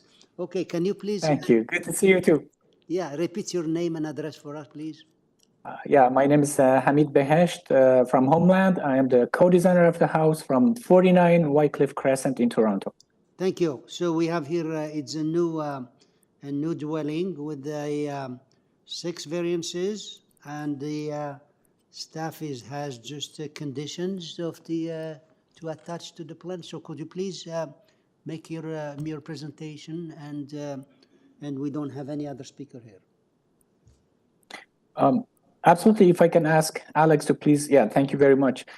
In this drawing number 1, I have shown the extra height for the side walls in color pink, and this extra height is happening only at the second floor windows, without which obviously the second floor windows would be impossible. The vast majority of the height of the side walls stay as low as 7.55 meters, which is extremely close to what is required. In slide number 2, please, if I can see. No, number 2, that's still number 1. Yes, thank you. Here we have shown the footprint of the building in highlighted yellow. We have increased the building length from 17 meters to 17.98. It's a very tiny increase, which is totally harmless because we haven't triggered the front yard setback, side yard setbacks, or rear yard setback, and not even the lot coverage. We all know that the lot coverage applications are by far the most common and most routine actually variance in the area. We haven't even asked for that. What it makes more clear and shows in importance of this building length is the pink dashed line at the right side of the drawing, which is as of right, yes, as of right, the back wall of the building could have been extended to that line. So when we compare the footprint with the size of the property, especially the depth, we can see how insignificant that increases. Here I have shown the side setback reduction in color blue at the west side, and that's for the first 7 meters of the house only, for the garage portion only, which is happening at the very lower level of the building only. Very, very insignificant and minor. It's more clear in slide number 3, if I can see, please.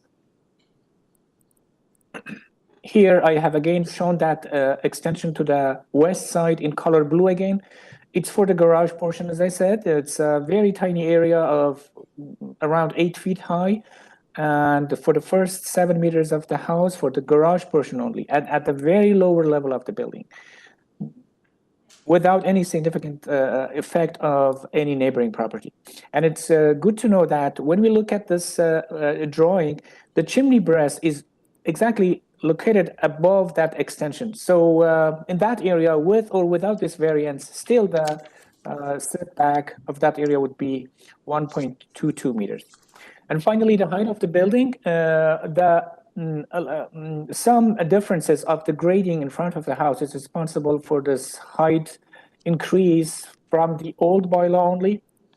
And that grade difference has been shown by a green border at the bottom of the drawing, and that's because of a very weird and logical method of the measurement of the height in old North York bylaw, which would be taken from the crown of road, the very bottom line in this drawing, to the midpoint of roof, which is the pink dashed line in the middle of the roof.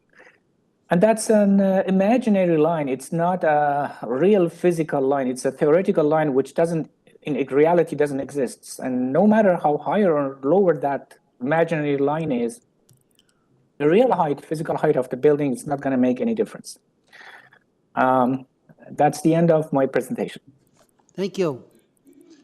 Okay. Thank you. Any question? No. If not, can I have a motion then, please? Mr. Bartolo? Yeah. Thank you, Mr. Chair, through you. I accept what the applicant has presented here today. I do think these variants that are being proposed are minor, and I'm going to put forward a motion to approve this application subject to the condition noted in the staff report that it be developed substantially in accordance with the west and east elevation drawings submitted to the committee and as per the requirements of the urban forestry memo attached. Okay. Second, Mr. Tarodi, all in favor? Okay. Unanimously approved, sir, with those conditions. And okay, thank you. Thank you. Thank you very much. Okay. Okay. Application number 6, which is 76 Coldstream Avenue. Application number 6. And for number 6 here we have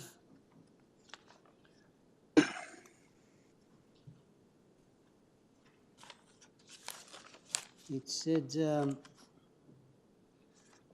we have a late registrar who is the Rohan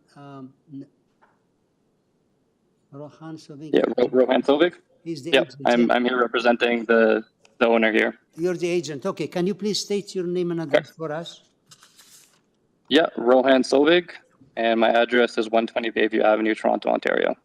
Okay. Was he supposed to be on? Yeah, I don't see him. Huh? Yeah, I should have registered a couple days ago. Oh, okay. Okay, so can you please explain us the merit of your application here? You have a new dwelling. Sure. Okay, go ahead, please. Thank you. So good morning. My name is Rohan Sovik, as I earlier mentioned.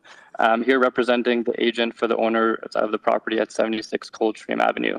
I'll try and keep my presentation brief, but I'm happy to answer any specific questions about the variances afterwards. So since the submission, the applicant has gone door to door and spoken with the surrounding neighbors. There has been no objections provided, with the immediate neighbors to the west, east, and north providing letters of support for the application. My client has also spoken to the neighbor to the south, and through those discussions, we are planning to revise the plans to reduce the building length and depth by a foot. In regards to the variances being requested this morning, our team has worked with city staff to resolve any outstanding issues with the application, but I'll briefly give you a summary of all the requests. So in regards to variance 1 relating to the maximum height, the proposed dwelling has a maximum height of 7.5 meters, whereas the bylaw permits 7.2 for a flat roof. Given this dwelling is a flat roof and not a sloped roof, there are additional restrictions imposed by the zoning bylaw. For sloped roof, the zoning bylaw permits maximum height of 10 meters and exterior wall heights of 7.0 meters.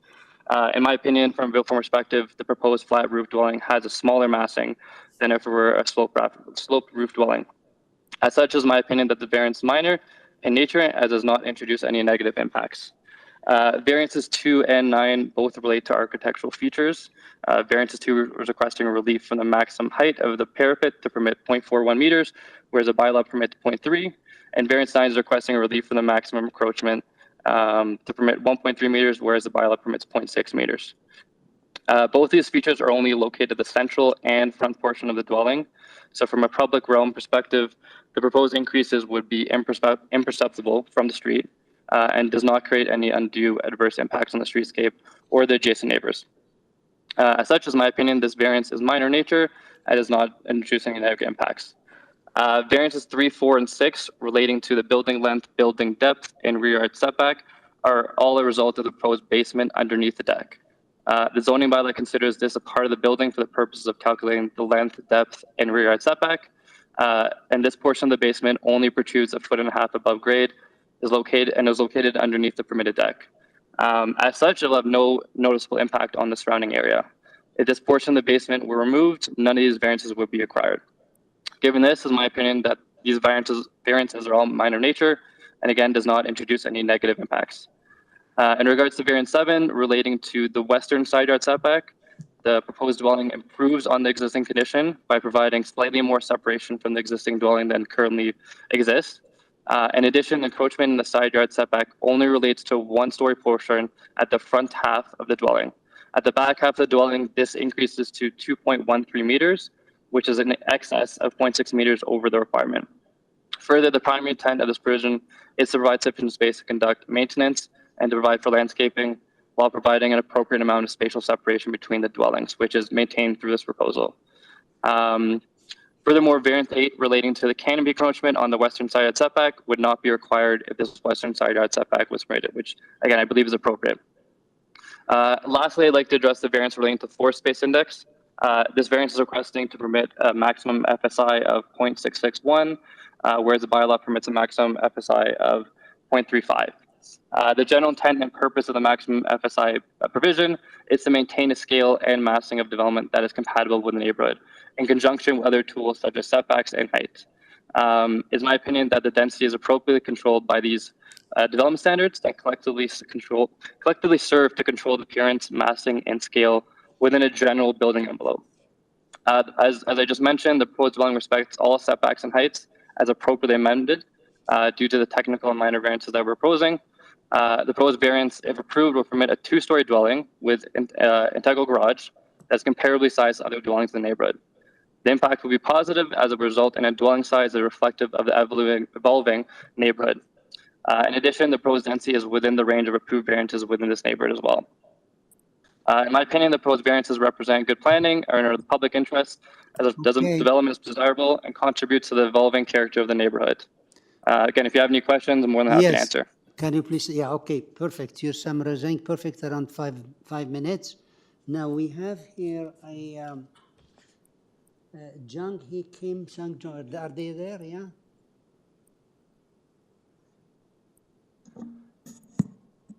Jung Hee, you've registered to participate via video. If you'd like to turn on your webcam, you have the opportunity to do so now. Hello?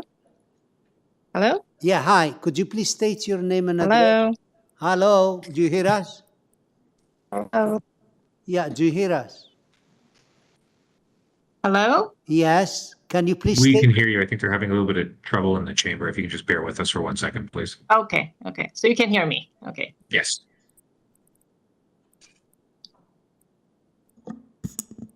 We should be able to communicate now. Can you hear us?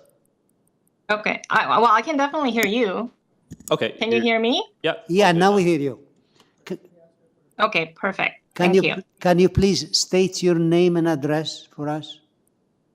Yes, it's Jung Hee Kim, 286 Glengrove Avenue West in Toronto, M5N1W2. Thank you. So tell us, we're discussing here 76 Coldstream. Tell us what's your problem with this one. Jung Hee, will you be participating via video? I'm okay with the audio because I wasn't sure the difference between the options, so I just chose video. But okay, thank you. I'm okay with the audio. Okay, so please go ahead. Tell us what's your concern. Yeah. So basically, we're the owner directly south of the subject property. Basically, the main concern that we have is really number 5 of the variance request. I guess it just comes down to that the maximum floor space index that's allowed is 35% on this lot, but the proposed is 66%. So that's almost double of what's allowed. So what happens is that the house actually comes out to the back very far. So if you can see the drawing that I think you just had it, it actually the proposed new building comes out a lot further than the existing dwelling like house right now. So basically what it does is it just comes so much closer to our backyard. So what we're actually seeing from the backyard, and actually the room that I'm sitting at right now, I can actually see the house, the back of the house, and of the two-story building that's coming out so far to the back, it's just gonna come so much closer to us that we're kind of losing that sort of the privacy and, you know, things that we have currently. We met with the owner. I think the representative, the agent just mentioned that as well. So last week he proposed that instead of coming out, because I think currently right now, like it's more than like 12 feet that's coming out from the existing dwelling. And he mentioned that he can probably cut that down a little bit. I think the agent just mentioned maybe cutting that down by 1 foot. That's still, you know, well over like, you know, 10 foot or 11 foot coming out from the existing structure right now. And I think that's because of that, you know, the floor space index that it's coming out so much. That's 66% more. Or 66% of the lot compared to only 35% that's allowed. So that's more than double of that. That's because of that, it's just coming out too far. It's just coming too close to us. And so that, like my main concern is that. Sorry. So your concern is the same as Sang only, right? You know, the same thing, yeah? Yes, basically, yes. I mean, you know, like, yeah. Both of you, okay. Exactly. I mean, it has a little bit other, you know, like the minor variance about the setback, the rear setback and the depth of the house. But that's, I think, due to the fact that this building is getting so much bigger, it's just coming out too far out. Okay, we'll have the agent come back and explain your concern about variance number 5. In the meantime, any question for the speaker here before we get back to the agent? If none, Mr. Okay, here, can we get back Mr. Rohan? Yep, I should be still here, if you can hear me. Yeah, okay, so please address the concern of the neighbor who's concerned about variance number 5. Sure, and before I start responding to the variance number 5, I think it's important to go over the building length, building depth, and the rear yard setback variances. As I mentioned, if we don't have that basement portion under the deck, which again is only 1.5 feet above grade and is entirely screened by that deck, we would not need a building length, building depth, or rear yard setback. The building length, excluding, if you just look at the plans right now, you'll notice that the building length is clearly 17 meters. That is permitted as a right. It's a technical. This variance is technical in nature in regards to the building length, building depth, and rear yard setback because of that basement. It's triggering the extension of the building, and it's not creating any additional floor space index. That one-story addition at the back as well too is permitted as a right. So it's all those 3 variances are triggering. It's triggered by that basement. In regards to the floor space index, as I mentioned, all the setbacks are being respected, with the exception of those 2 technical variances related to the rear yard and the west side yard setback. We're doing a 2-story home, which is permitted as of right. So the density calculation is just a reflection of that calculation of doing a 2-story home within the side yards, within the setbacks, permitted setbacks, and within the permitted building length and permitted building depth. Again, amended due to that technical nature of the basement. So hopefully that explains it. And again, this density is in line with a lot of other a lot of new constructed homes in this area, I think, as we've seen today too. Okay, thank you. Any question for this speaker? If not, can I have a motion then, please? Ms. Satarodi? Yes, to you, Mr. Chair. I've been convinced that this is a minor in nature, and I listened carefully to the applicant, which those length and depth is due to the basement extension, and therefore I would like to put forward a motion to approve this application with no condition except the forestry. Forestry, thank you. Second? Second, Ms. Manning, all in favor? Okay, thank you. Your application is approved, subject to only forestry. Thank you.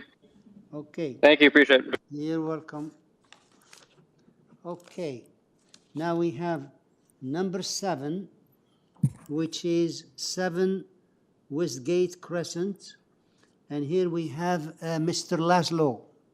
Mr. Drew Laszlo, are you there? I am. Good afternoon. I'm Drew Laszlo, agent for the owner, 193 Rowe Avenue is the address.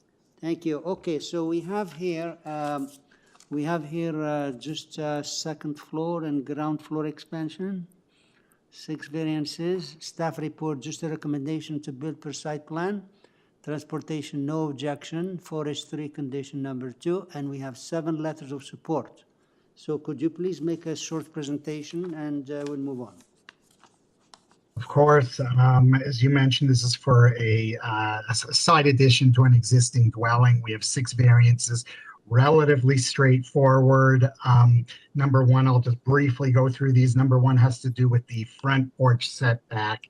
It's just encroaching into the required setback a bit on the east side of the house. Variance number 2 just has to do with the projection of the eaves. And again, a bit more than what's permitted. We're supposed to be at 0.9 meters, and on one side we're 1 meter, the other we're 1.14 meters, so just slightly over the required or the allowable encroachment. Variance number 3, very minor coverage variance, just over by 0.69%. Variance number 4 having to do with the length of the house, the building length. Yes, we are over. Really, so the main house really conforms. We're actually under the maximum permitted 17-meter requirement. There's this existing story rear kind of breakfast bump out that's been there for many years. And when you add it all together, that brings us up to the 19.39 meter length. But just so the committee knows, the 2-story portion of the house. So we have this proposed front 1-story addition, this existing 1-story addition at the back. The second story is only 12.67 meters front to back. The second story, kind of main front wall to main rear wall of the house. And just our parking garage is really mimicking the existing garage that's there now. So we're slightly deficient as far as the width is concerned. Transportation has no issues with that. And then again, side yard setback, which is an existing condition. That's for variance number 6. We're just building up and in front of a wall that is already there. So it's really an existing setback that we're mimicking. Thank you. Thank you. Hope I didn't go too fast. Yeah, we'll see. We have another speaker, maybe. Rochelle, is she there? Rochelle Levin.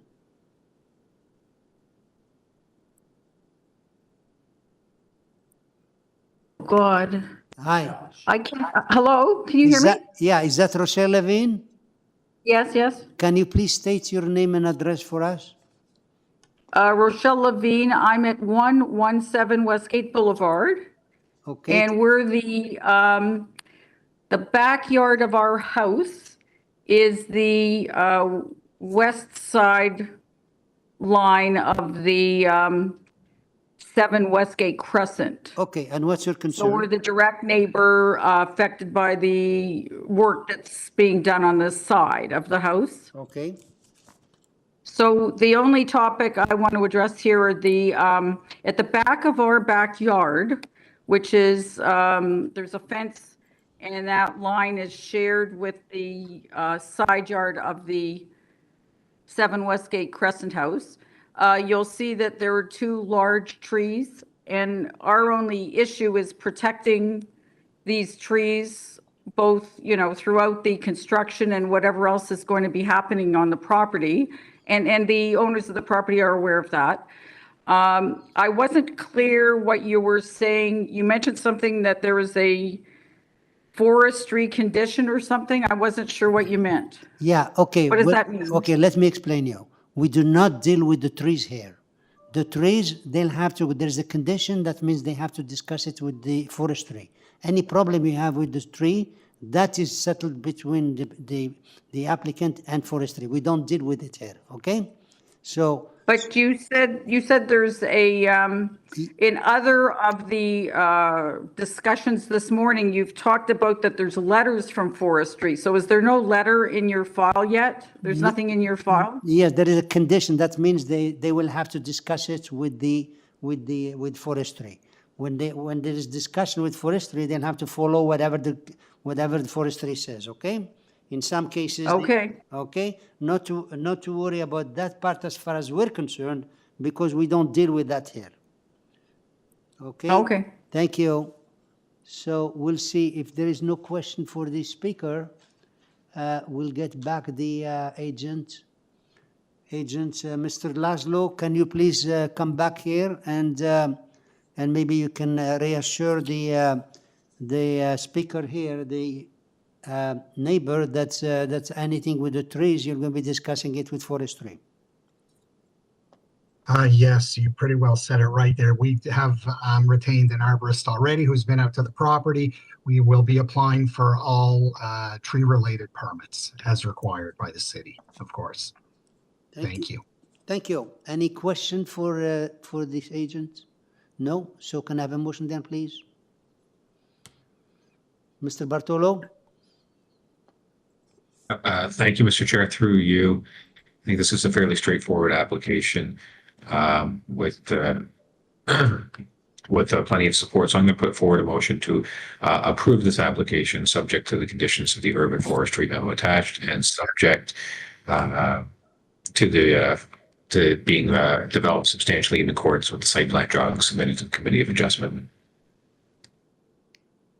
Site plan, yeah. Thank you. Second, Mr. Tarodi, all in favor? Thank you. Okay, sir, your application is approved, subject to forestry and that staff condition. Thank you very much. Thank you. Okay, item number 8, which is 11 Montressor Drive, application number 8. And here we have Miss Ida Evangelista. Are you there? Good morning. Actually, good afternoon, Mr. Chair, members. Ida Evangelista on behalf of the owners of 11 Montressor. Okay.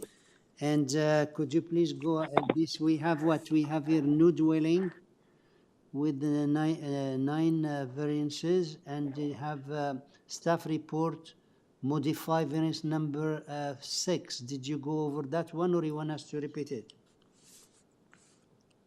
No, Mr. Chair. I did review the staff report that was written, and I would just like to give a brief explanation, if I may, just to give you a little bit of background on the property itself. Is it okay for me to proceed? So make your presentation, please. You have the 5 minutes. Use it as you wish. Yes. Okay. First of all, I have one thing before we move forward. I did speak to the zoning examiner because there was an error on the height bylaw under the old 7625. It should read 9.36, not 10.7. Okay. There was just an overlook. He took it to the top of the roof instead of the midpoint of the roof. So now that that's been clarified, I'd like to move forward. So what we have here, these lands, this property backs on to TRCA and RNFP. So, and also too, it has a few things going that we've had to work with. It's on the curvature of the road. It's an irregular shaped lot. And again, it backs onto TRCA and RNFP. As you've seen in your materials, along with the staff report, you see the TRCA report that they are in agreement and they're satisfied with the siting of the house. I did review the staff report, and I know that staff had some comments regarding the front yard setback. However, I would like to point out that we have to work with the curvature of the road. If this house and this lot was not as it is, we wouldn't have a front yard setback, because as you see on the north end of the lot, we do have a front yard setback of 9.39 meters. So that's, you know, the way we've cited it, we've also had to work with TRCA and RNFP to place the house.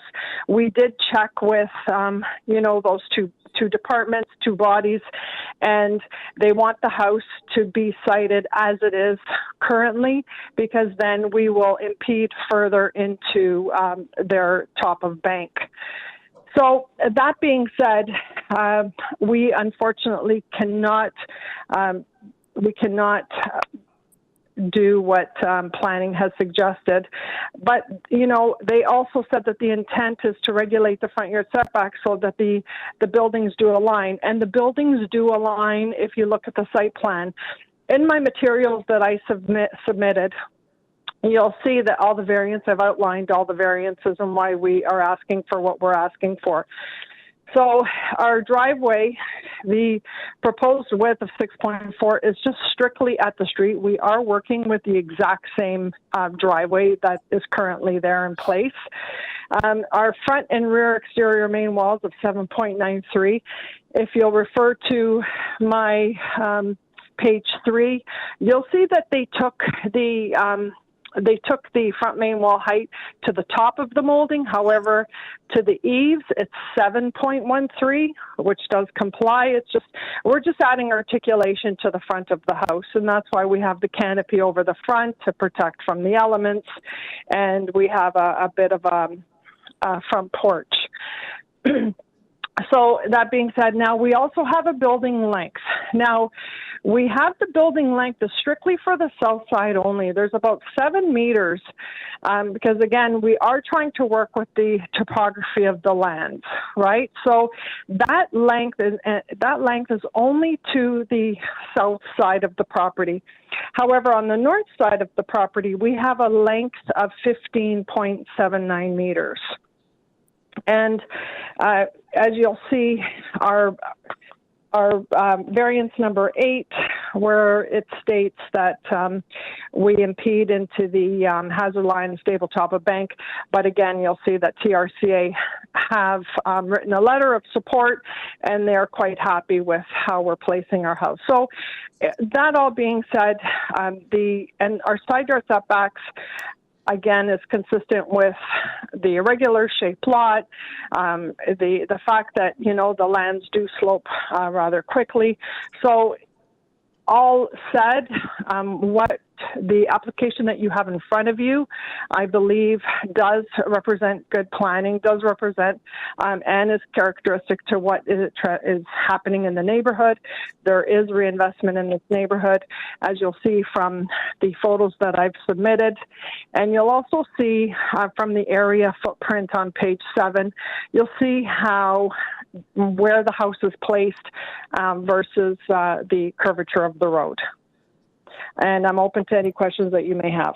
Okay, thank you. Now, just to make sure what we're discussing here, you made a reference in the beginning of something in mistake or something. Are you changing any of the variances here? I'm modifying. Which one? I'm modifying variance number 9. Number 9 from where to what? From yes. From 10.7. Okay, so yes, 10.7 to 9.36. Thank you. Okay, 936. Okay, so the change of number 9 changed from 9. Yeah, from 10.7 to 9.36. Thank you. Okay. Correct. Okay, so we'll see first if we have any the other speaker here. Farzan, Taj, are they there? Farzan, we have you registered to participate via video. You are able to turn on your webcam now if you would like to. Sure. Okay. Thank you. Sorry, it's my good morning. Yeah. Can you please state your name and address for us? Sure. I am Farzan Taj from 9 Montressor Drive, M2P1Y9. I am the neighbor on the at the bottom of this figure that you have here. Okay, so tell us, please, what's your concern is. So yeah, I have a few, I guess, relatively minor concerns having to do with items 5 and 6, which are the increase in building length and the decrease in front yard setback, which are then coupled with the items 1 and 2, which is the larger porch and its larger canopy. So the main issue that we have with this is that first, it might cause a little bit of crowding. Second, we have some privacy issues with the walkout on the south side of the lot, and also the decrease in the side yard, which I think is not item number 7. All of these, I think, decrease privacy and also increase crowding and also shade, as well as blocking our view from the master bedroom that we have on the north side of the lot. But I think to summarize, the main issue that I have is with the front yard setback, which coupled with the length increase, it just not only doesn't match with the rest of the neighborhood, I think, but like I said, it causes some issues with shade and privacy. And I think it also causes, you mentioned that this has to be discussed with arborists or with the forestry, but I think that this decreased front setback also resolves or requires some of the trees that are some of the protected trees to be removed. So these are, I guess, most of the concerns that we have. Unfortunately, I've not actually spoken with the planner from this lot. I received the mail less than 1 month ago. But yeah, we've not yet had any meetings with the planners or the owners. So that's also another concern. But yeah, thank you. Okay, so you're basically representing Saeed, right? Yes, that's my father. I have power of attorney. Okay, so you're representing them. So okay. All right, so let's see. Any question for this speaker here before we get back the agent? No? Okay, we'll get the agent back to explain and address your concern. Thank you.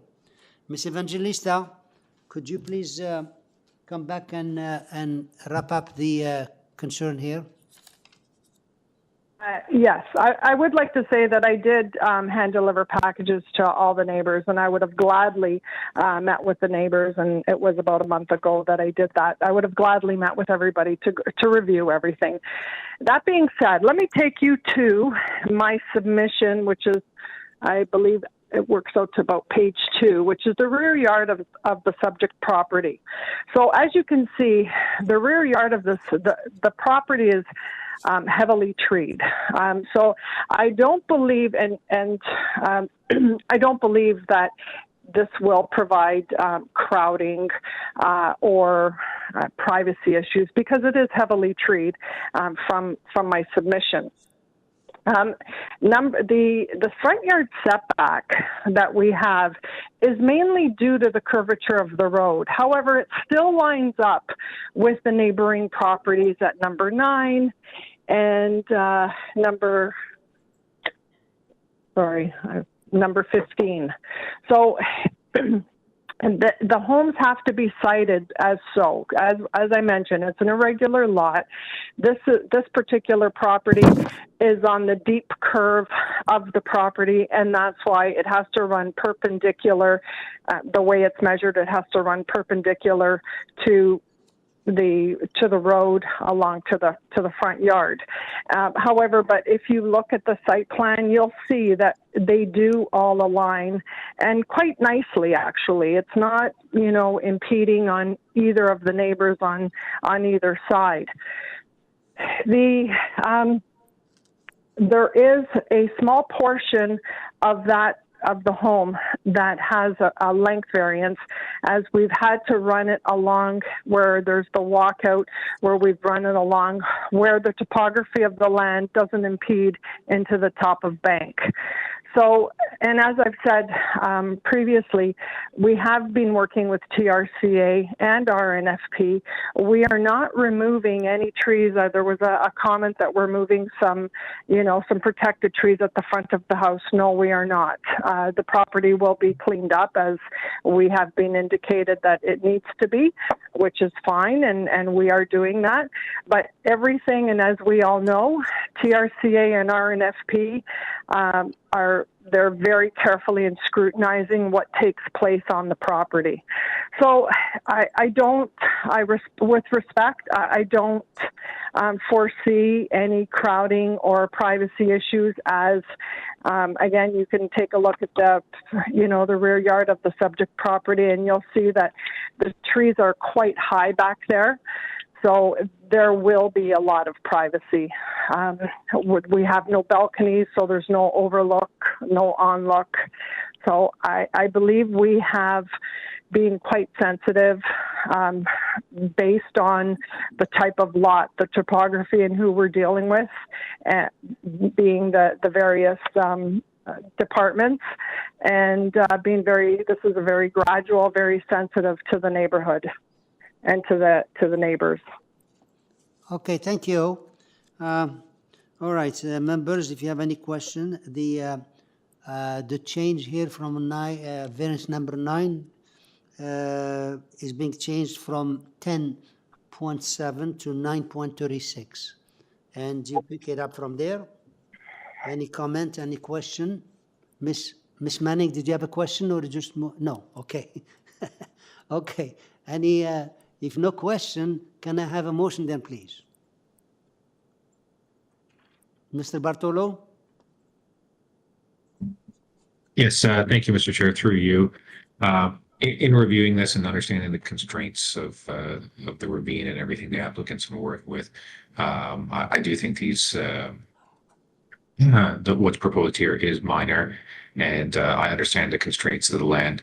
So I'm going to put forward a motion to approve this application, subject that variance number 9, the proposed building height be changed to 9.36 meters.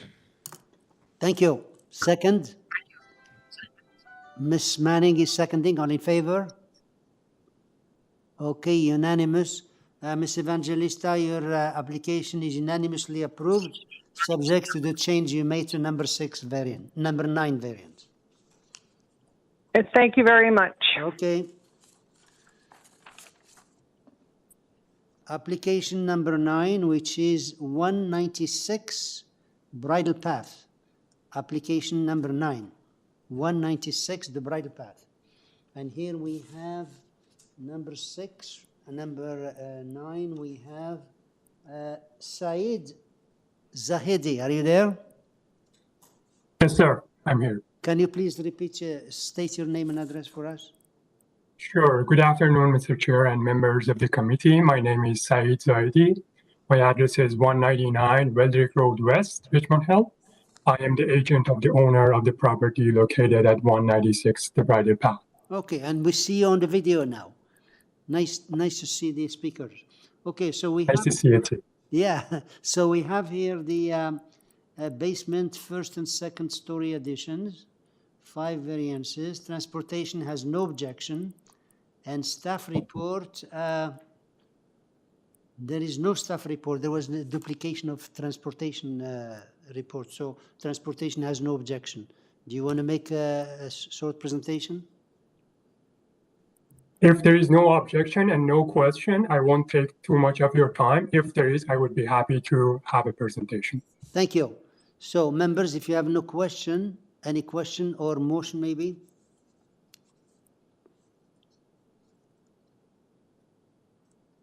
Can I have a motion there? Ms. Satarodi? Yes, through you, Mr. Chair. I would like to put forward a motion to approve this application with no condition. I think transportation have a tie to transportation, but I think transportation have no No No objection. objection, yeah. So there's no conditions. Okay. Second, please. Can I have second? Mr. Bartolo seconding. All in favor? Okay, unanimously. Sir, your application is unanimously approved and there was no conditions.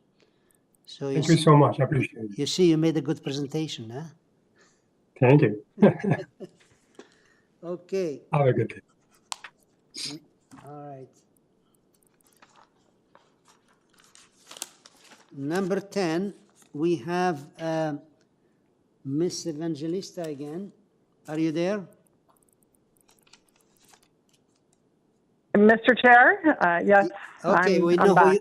we know you. Then that's it for me.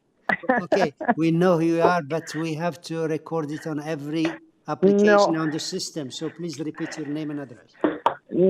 No problem. Ida Evangelista, on behalf of the owners of 16 Michigan, 53 Bentworth Avenue, Toronto.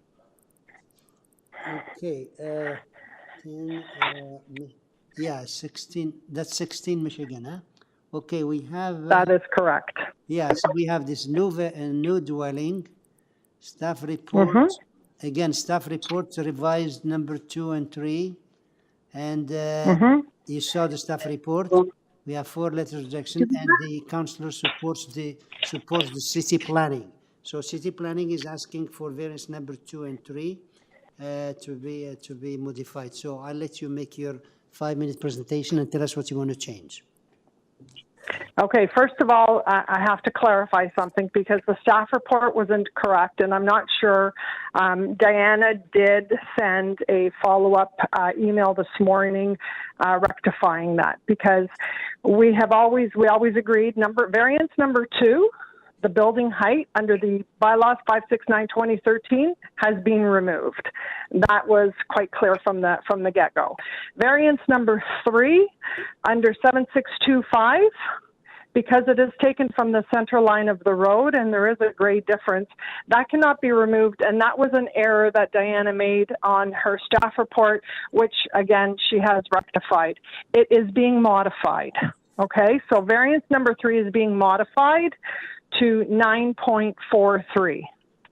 And number 2? All right, so now, number 2 is removed. Removed, thank you. Yes. Okay. So variance 2 removed, 3 has been modified. So, that being said, the councillor's letter is not really based on actual fact. Okay, so we'll take that as we will. But so what we're asking for, and again, I did state that, the building height is taken from the center line of the road. There is a grade difference from the center line of the road to the established grade of the property, which is why we cannot meet that particular variance. Variance number 1, we do have a coverage. We are asking for 1.95% more in coverage. Now, our side yard setbacks are 2.28. Our length is 16.07. We have no height. So I respectfully submit that the additional 1.95% is not egregious. It is consistent. Number 9 across the street, they have a 32% coverage. And Councillor Filion, as you know, in his area, he does not like anything above 32%, and we're well below the 32%. So the application as it is in front of you, I do respectfully submit it is, it is very respectful to the neighborhood. And I did read through the letters of opposition, and it is some of the letters I quite misrepresent.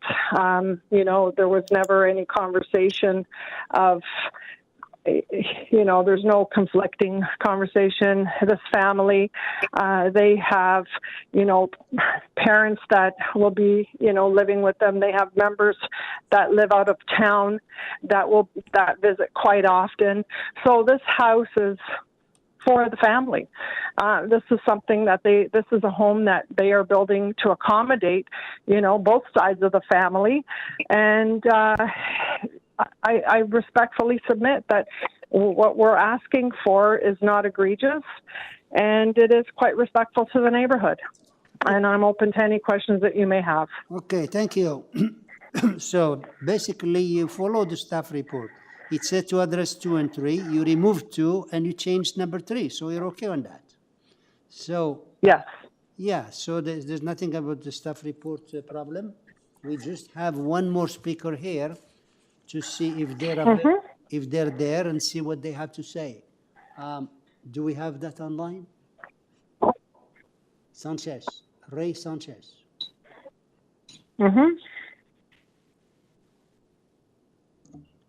Ray, you are unmuted. You should be able to speak. Okay. Mr. Chairman and committee members, my name is Ray Sanchez. I'm at 18 Michigan Drive. It would be the house north, just beside 16 Michigan, just north. Okay, please tell us what's your concern about this application. So in respect to the variances, the 1.95 meters is quite excessive based on as they mentioned, there was 32% at 19 Michigan. Well, in respect to that, the lot at 19 Michigan is an 80-foot lot, whereas all the other lots on the street are 65-foot. So I just want to clarify if what she's saying at 32% is based on the 80-foot lot, or is it on the 65-foot lot, what she's talking about? Because that would be, I didn't see any variance changes, or I was not given any when the house was built across the street. So that's just one of them. The biggest issue I had was the height and the setbacks of what they're doing to the back, I guess. There's trees. We have a lot of trees. I've been in the neighborhood since 1977. I've been there since I was 12 years old. My kids will probably take over the house. So we've been there quite a long time. That being said, again, there's quite a bit of drainage issues that we have. Right at that point of that house is where we have a bit of a fall of a grade. So the lady mentioned to me, representing 16 Michigan, that they'll have somebody look at the grading. There's been quite a bit of flooding from that transitioning house to ours, going to the neighbors beside mine too, and it migrates through our backyard. The fact that they're looking for almost 2% coverage, where's that drainage going? They don't specify anything. And should I read my letter? Has it been read? A copy of it been read amongst yourselves? Hello? Please go on. We'll have the agent answer all those questions. Okay, grading, drainage. I don't see any proposed We don't deal with it here. I'm sorry. We don't deal with that. Is being dealt at the building department. They will take care of that. They will not be able to build without the approval of the building department, which address those concerns. We don't have them here. Here we deal with. So the building department will address the sanitary sewer and below grade. It's not here. We don't do it. If they didn't have these variances here, all we deal with variances. If they didn't have these variances here, they won't come here. You won't be here. We won't be here. They can still go and build it and address the concerns of the building department. Without jumping around too much, we have some. Was there a forestry report done or an arborist I see of some sort that came to the property? If so, we have a common tree that divides our property at the front. There's 3 trees. One is a larger tree on their property, and 2 are, if you look to the front of the house, you can look at it in the video or the pictures that you have there. 2 of them are on our property. I'm really worried about it. Those pine trees, I'm going to call them because that's what they are. If they cut the large tree down, my 2 will instantaneously die, most likely, or fold over. We had some issues years ago with what do you call it? When it snowed, it was a ice storm. it put a lot of pressure on the trees. So they've all been tied together. The roots that are joining the two are basically attached. It seems to me, the three. So I have a concern with them taking down some pine trees, or if they can show me how they're going to secure my trees after, or my trees won't die. That's another thing. The height is a big concern, which I think is somewhat addressed here. As long as she conforms, that's all I'm asking, is that they conform to what was given to conform to building code, as we did when I built the house in 1997. So I asked respectively that they just build to code as I did. That's all. Okay, thank you. Yeah, you're okay on your time here. So we'll have the agent come back and she'll explain you all your concerns. And any question for the speaker in the meantime?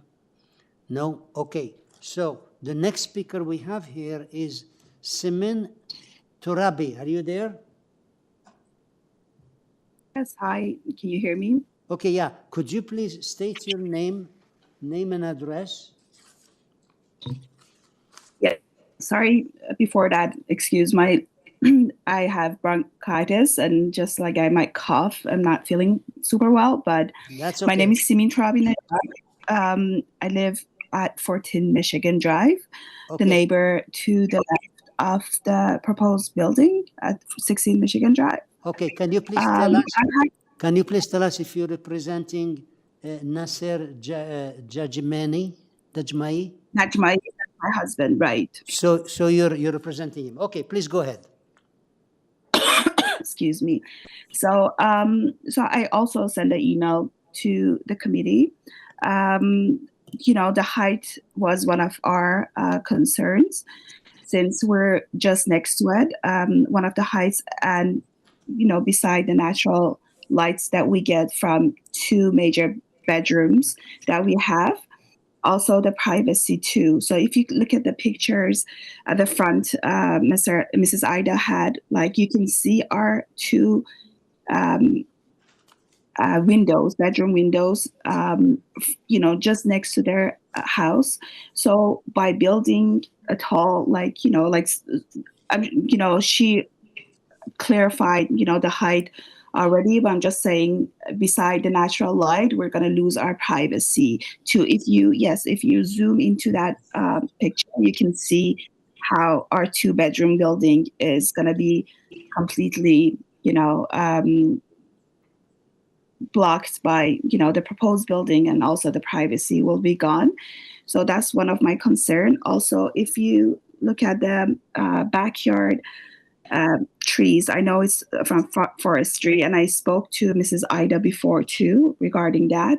We have a huge tree in our backyard, which I'm sure the roots are going to be all expanded to their property also. So by demolishing and excavating, the property for the pool and also the building, I'm sure it's going to be some sort of damage, and it's going to weaken the tree. I spoke to her, and she said that tree is not one of those protected trees. And basically she said they'll just be careful. That's it. We never got a solid plan of how they will be securing or just digging around those trees while digging for the pool. And my last concern also in the email was that from the planning, it looks like the mechanical room with 2 ACs is going to be on my side, plus the mechanical room for the pool. So it's just going to be creating access noise. She mentioned it's going to be 2 AC units plus the mechanical room for the pool. So I'm just concerned about the excess noise it's going to create. We're in the backyard. The deck is right there, on their side. So that's my only concern. Thank you. Thank you. So we'll have Ms. Evangelista come back here. Any question for the speaker? No? Okay. Ms. Evangelista, could you please come back and address the concerns?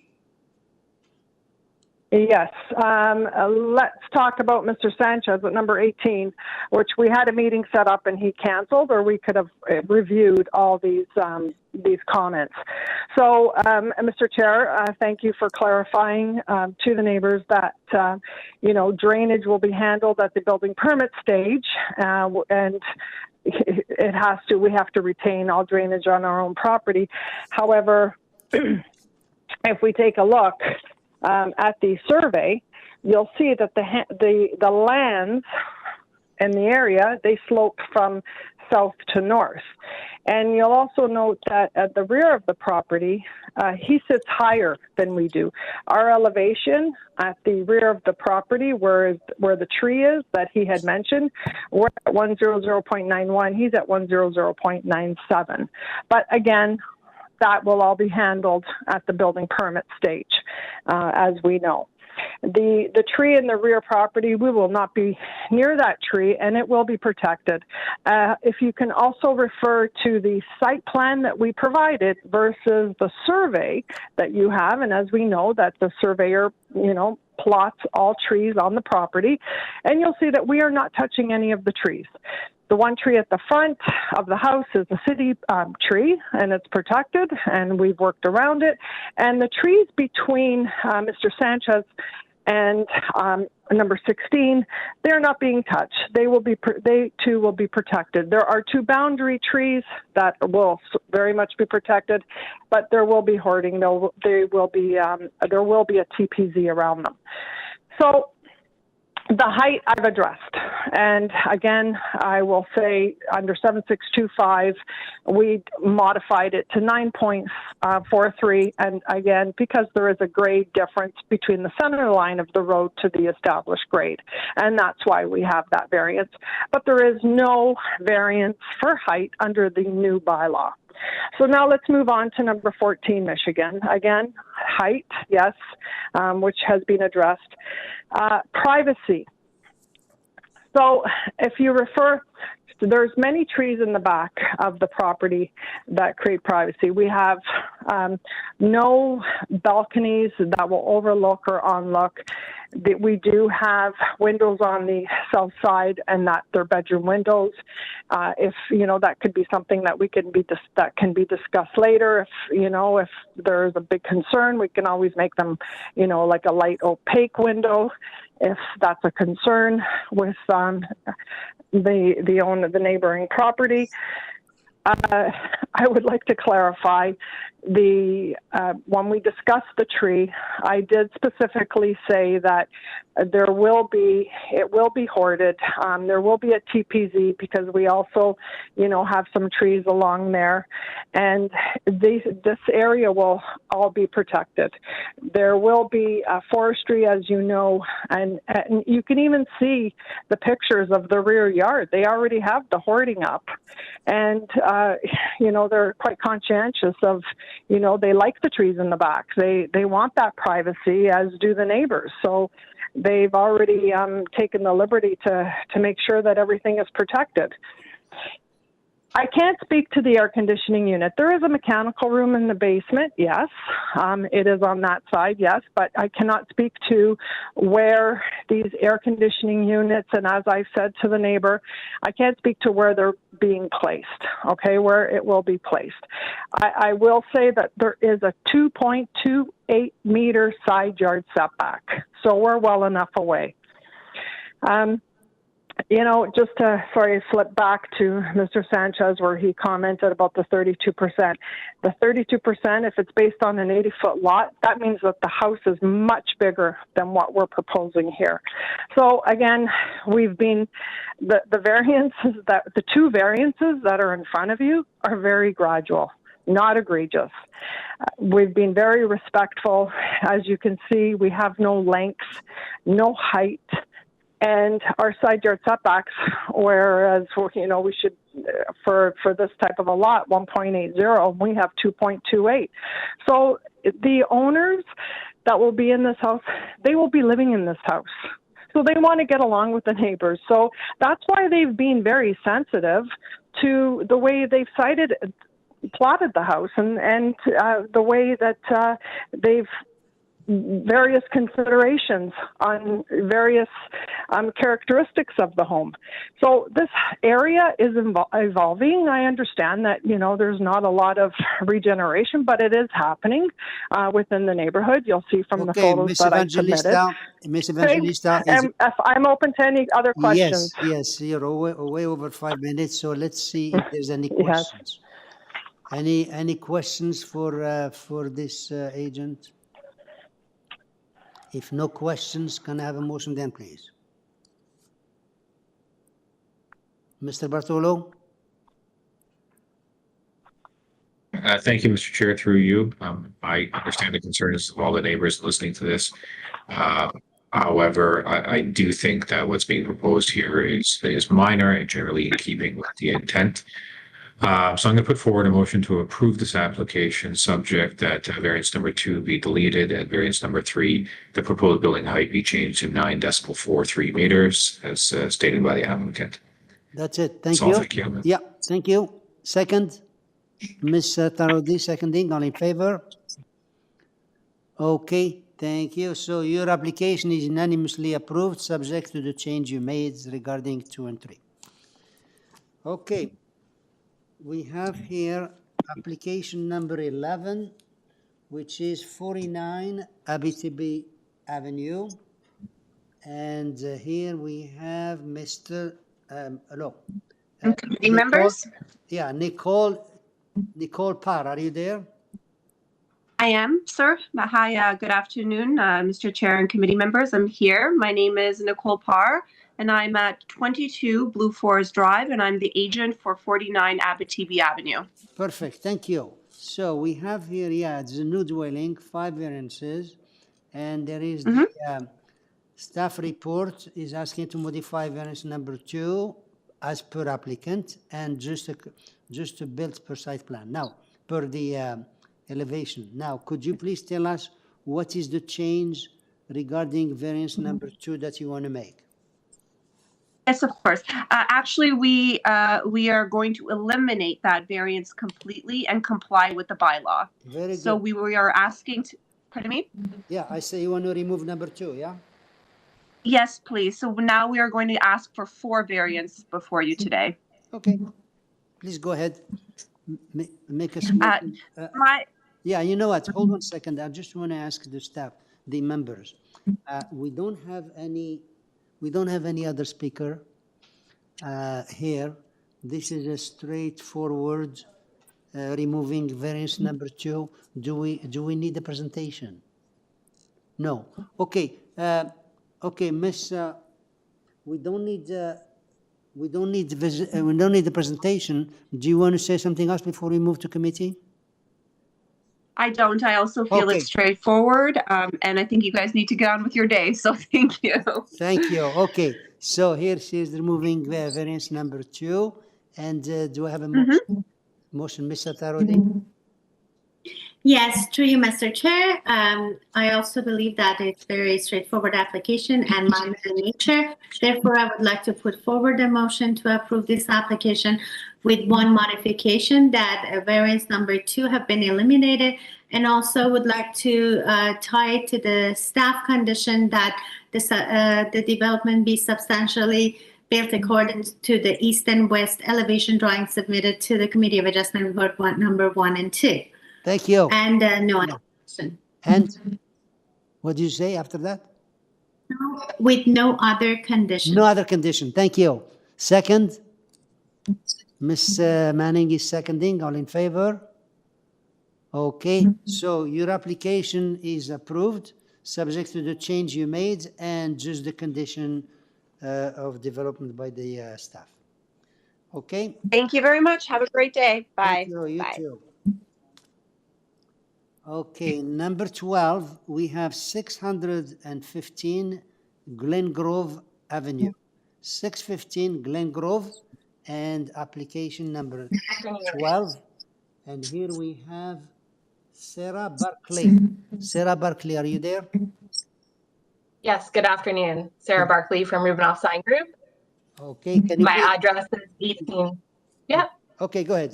The name, the address? My address is 18 Gloucester Lane, Toronto. Okay, so we have here, it's a new dwelling. Would you like to make a presentation, please? We'll give you a 5 minutes. Yes, actually, sure. I would actually like to start with presenting some reductions to the committee. Okay. We did submit some revised elevations on June 16th, which should be in the package before you. So we do want to make some revisions to the variances. So for variance number 2, we will be reducing the height from 10.85 to 10.44. Variance number 3, we are reducing from 9.23 to 8.96. And variance number 4 will be reduced from 9.75 to 9.54. Yeah, okay, you're doing well. You just speak too fast for me. Number 3, you said you changed it from 9.2 to 8 what? 0.26? 8.96. 8.96. Okay, and okay, and number 2 changed from 10.85 to 10.44. Correct. Okay, and what's the other one? The last one? Variance number 4 is 9.75 has been reduced to 9.54. Perfect. Thank you. So please go ahead. Okay, so we are proposing a new 2-story home and we're requesting only 4 variances. We have looked at approvals in the neighborhood and we've seen many applications come forward to committee for length, coverage, side yards, and height. I do want to note that we are compliant with our footprint and we are simply seeking some relief for the overall height to accommodate the front styling of the elevation. I will note that we did reach out to city planning prior to the hearing and they confirmed that they did not have concerns over our original variances requested. However, since then we did receive concern from the immediate neighbor, so we've decided to go ahead and make some reductions to the height by revising the massing of the roof. I do want to note too that the wall height requested is for the window openings only. This is not an uncommon request at committee, and it's also not a true reflection of the wall height around the entire house. So we have submitted some photos as well of some other homes on the street and in the neighborhood that are sort of similar massing and height that we would be requesting. And then just in regards to the rear deck, we're seeking an additional 0.54 meters in depth. This is less than 2 feet, and it's really just to accommodate a dining table on the deck. It's a very large backyard with large setbacks to the rear yard, as well as the side yards to the deck. So we feel that this really has minimal impact on the neighbors. So in summary, we feel that the 4 variances are very minor, and we have made some efforts to reduce the variances as much as possible to address the concerns of the neighbors. Okay. I'm happy to answer any questions. Thank you. We'll get you back after we speak to the other speakers.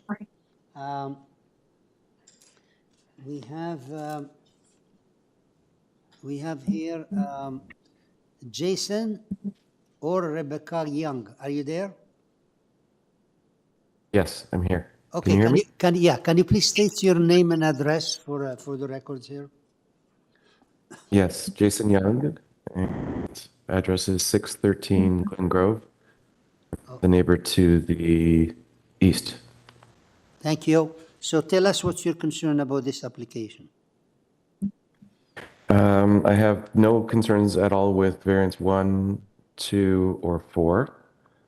We have a concern with variance 3, which is the side wall height. I do appreciate what I just heard for the first time, which is the reduction of the variance request somewhat from 9.26 meters to 8.96. So I do appreciate that. The concern that we have is that we have 2 windows on that side of the house, the main kitchen window, and we have the front hallway window, both of those are going to lose their light from a sidewall height that's much higher than the permitted amount by, I guess now it's 1.46 meters above the current allowance. So we still do have some concerns with that height. And we have a deck in the backyard that again will be affected by the height of the side of that house. We will be losing the light on the deck because of that. I do appreciate the reduction. So I'm just going to make a comment here and finish up that if that variance could be brought down from 8.96 to 8.5 meters, which would be 1 meter above the allowance, I would have no issue with that. I think that would be very reasonable, but going more than 1 meter above the maximum side height of the house is still of concern to us because of the significant loss of light that we will get from the afternoon hours. Thank you. Okay, any question for the speaker? Okay, we have another speaker here who is Michael Helburn. Are you there? Yeah. Okay. Could you please state your name and address? My name is Michael Helburn. Yeah, excuse me. Could you please check your equipment? You're making a big echo here. Check your equipment and see not to have too many open. Okay. Is it better now? I think it's still echoing. Yeah, something is wrong there. Yeah, I've got you on my phone and I have you on the WebEx as well. So I'm not sure, right, with the technology. How I think right now you're a little bit better. Could you please state your name and address?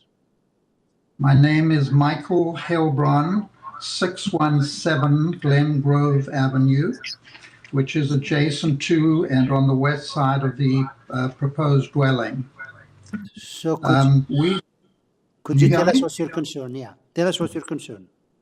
My concern is relative to item 2, 3, and 4. I was not aware of some adjustments that were made till right now. I still have issue particularly with item 3, which my neighbor on the other side at 613 just spoke to, and believe that even with a 1 meter above the variance, I think that's unreasonable because it's going to dramatically affect our enjoyment of sun and daylight,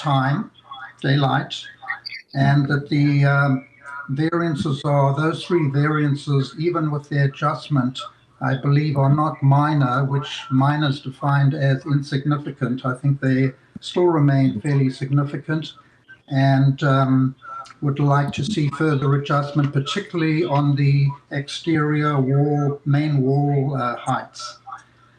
Another item I'd like to just mention is that there were 2 letters filed that from neighbors who said they didn't object to the variances proposed, and like to the committee to be aware that those 2 neighbors live in houses that are diagonally across the road from the proposed home and are really not in fact impacted in any significant way. So the prime houses that are impacted is the speaker who just spoke before me at 613, ourselves, and our main concern is the wall heights, the exterior wall heights.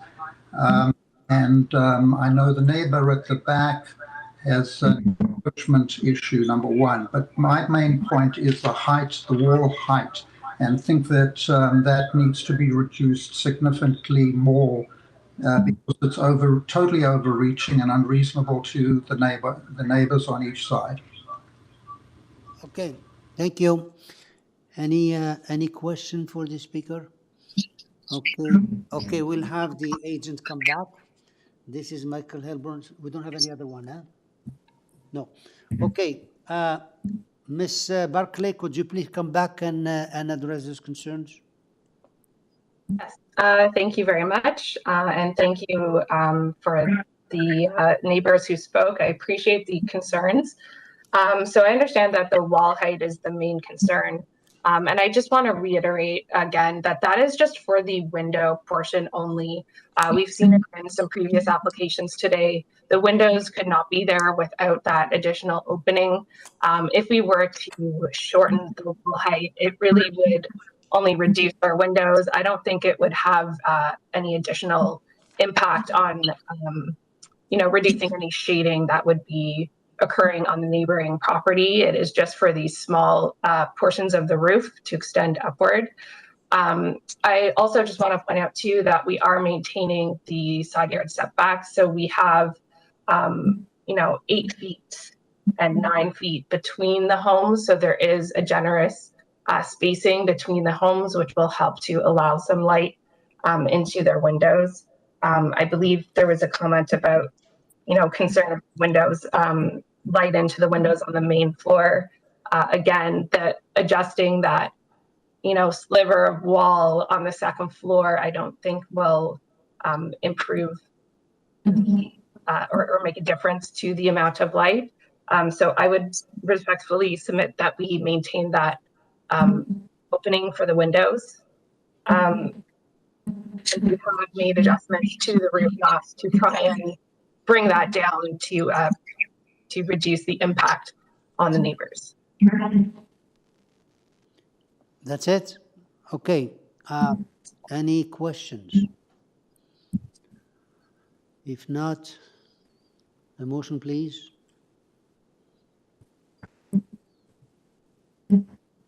Ms. Satarodi?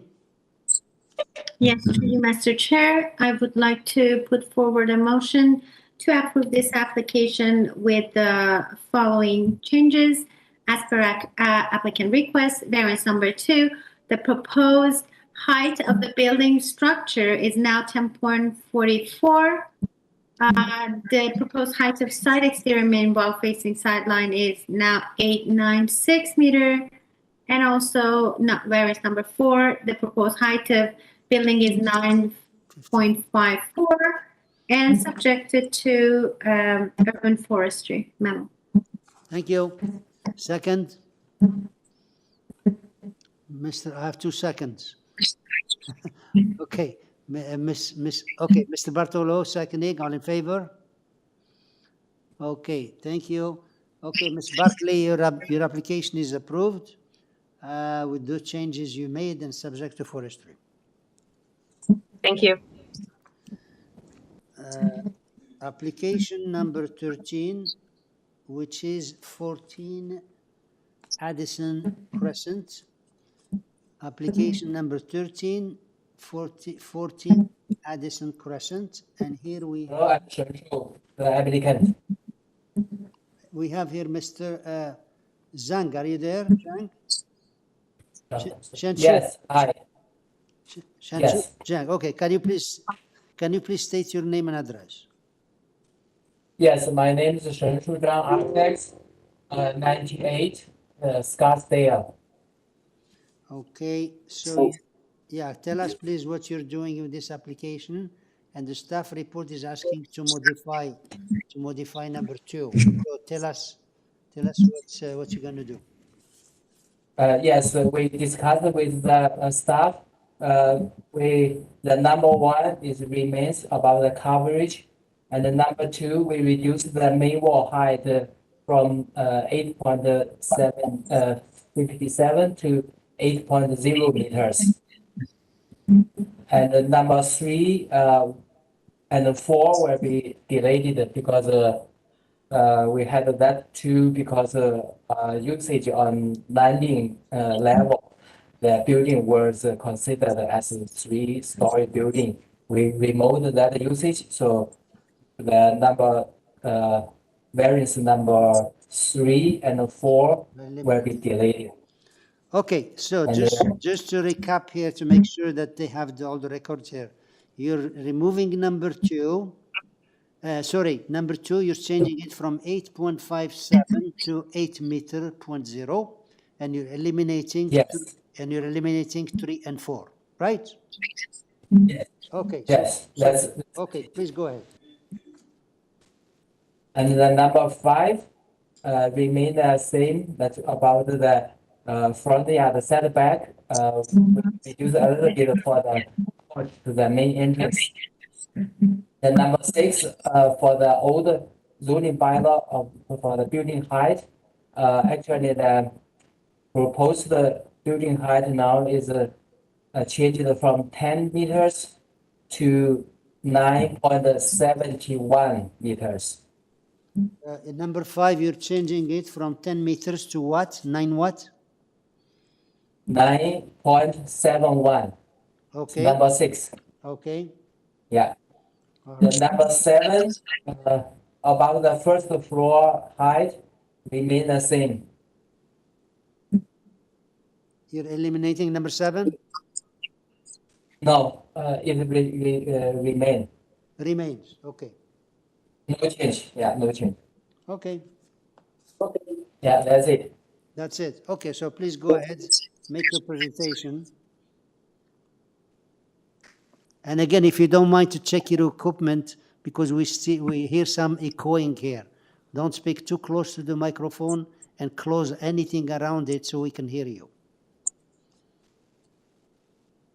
Yeah, that is a detached single family house. So actually the building is lined up with the neighbors. So we have a front yard setback only for the porch. That is variance number 5. So and others, I don't have anything to say. We don't have any changes. I'm ready to answer any questions. That's it. Okay. Yeah. Okay. We don't have anybody else registered here. I hope we got all the changes here. I know you said number 5 changed from 10 to 9.71. Yes. Okay. And okay. And number 3 and 4 are eliminated. And number 2, you're changing from 8.57 to 8 meter 8.0. Okay. Correct. That's all changes. Yes. Okay. I'll see what the members, do you have any question or? No. If you got all these changes, can I have a motion then, please? Mr. Tarodi? Yes, through you, Mr. Chair, I'm satisfied with the modification that applicant provided. Therefore, I would like to put forward a motion to approve this application with the following modification. Variance number 2, the proposed height of a side exterior main wall is now 8 meters. Variance number 3 have been eliminated. Variance number 4 eliminated. And variance number 6, the proposed building height is now 9.71 meter and also subjected to urban forestry. Thank you. Second, Mr. Bartolo, all in favor? Okay, thank you. Okay, sir, your application is approved, subject to those changes you made and subject to forestry. Thank you very much. Okay.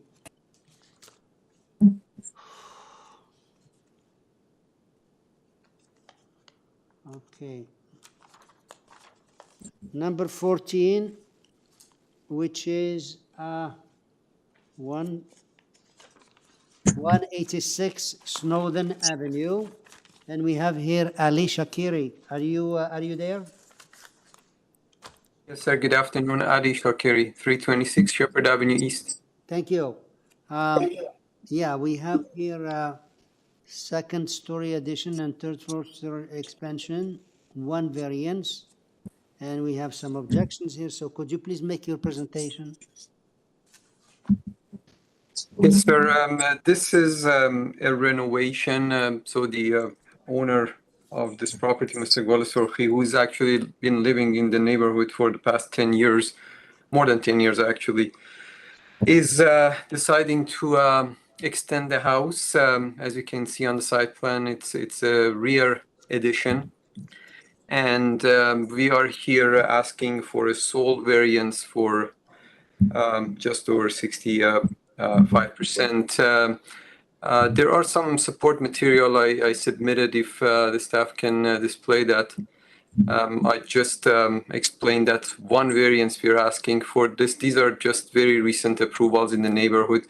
The objective of this study for us was that we are not basically setting a new precedent. So this is just last month approved for 69%, nearly 68.9, 179 Snowdon Avenue, across the street, almost in front of this house. If we go to the other pages, so on and so forth, you can see, I mean, I tried to just focus on the recent approvals, number 156, which has gotten 68%, and some others as you go down the list, they're 73%. There are approvals up to like 80% or something. We just don't need that much. What we've done is only an attempt to get more square footage. We are not generating a length variance, side variance, height variance, or anything like that. It's just one single variance. I personally find it very minor and very reasonable. I hope you feel the same way. And I have no further comments. If there is any question, I'd be more than glad to answer. Thank you. Thank you. Yeah, we'll just see what the other speakers have to say. We have here one more speaker called Paul Conway. Are you there?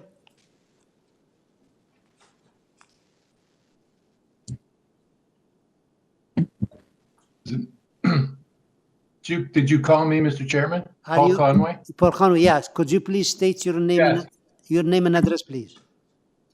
Yes, my name's Paul Conway. I live at 185 Gulfdale Road, which is the next street to the north of Snowdon Avenue. Thank you. And tell us what's your concern about this application. Well, my concern predominantly is with respect to height, and it's particularly appropriate in that Gulfdale Road is 6 to 8 feet lower than Snowdon Avenue, the grade. So when you have a house that's being built with 3 stories that overlooks our yard, it takes away from our privacy and our ability to enjoy our yard. It's basically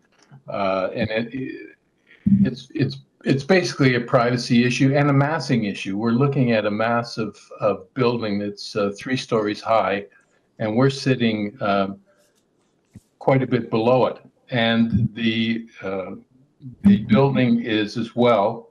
I know it's within the permitted rear yard, but looking at it is a very unpleasant mass. We have a house that was built next door to this house, a brand new build, and it is quite its massing is quite oppressive. It's so high. So the coverage, the going up to 65% is basically in order to accommodate the 3rd floor bedroom and the 3rd floor bedroom, which is the 4th bedroom, which lifts the roof height of the dwelling.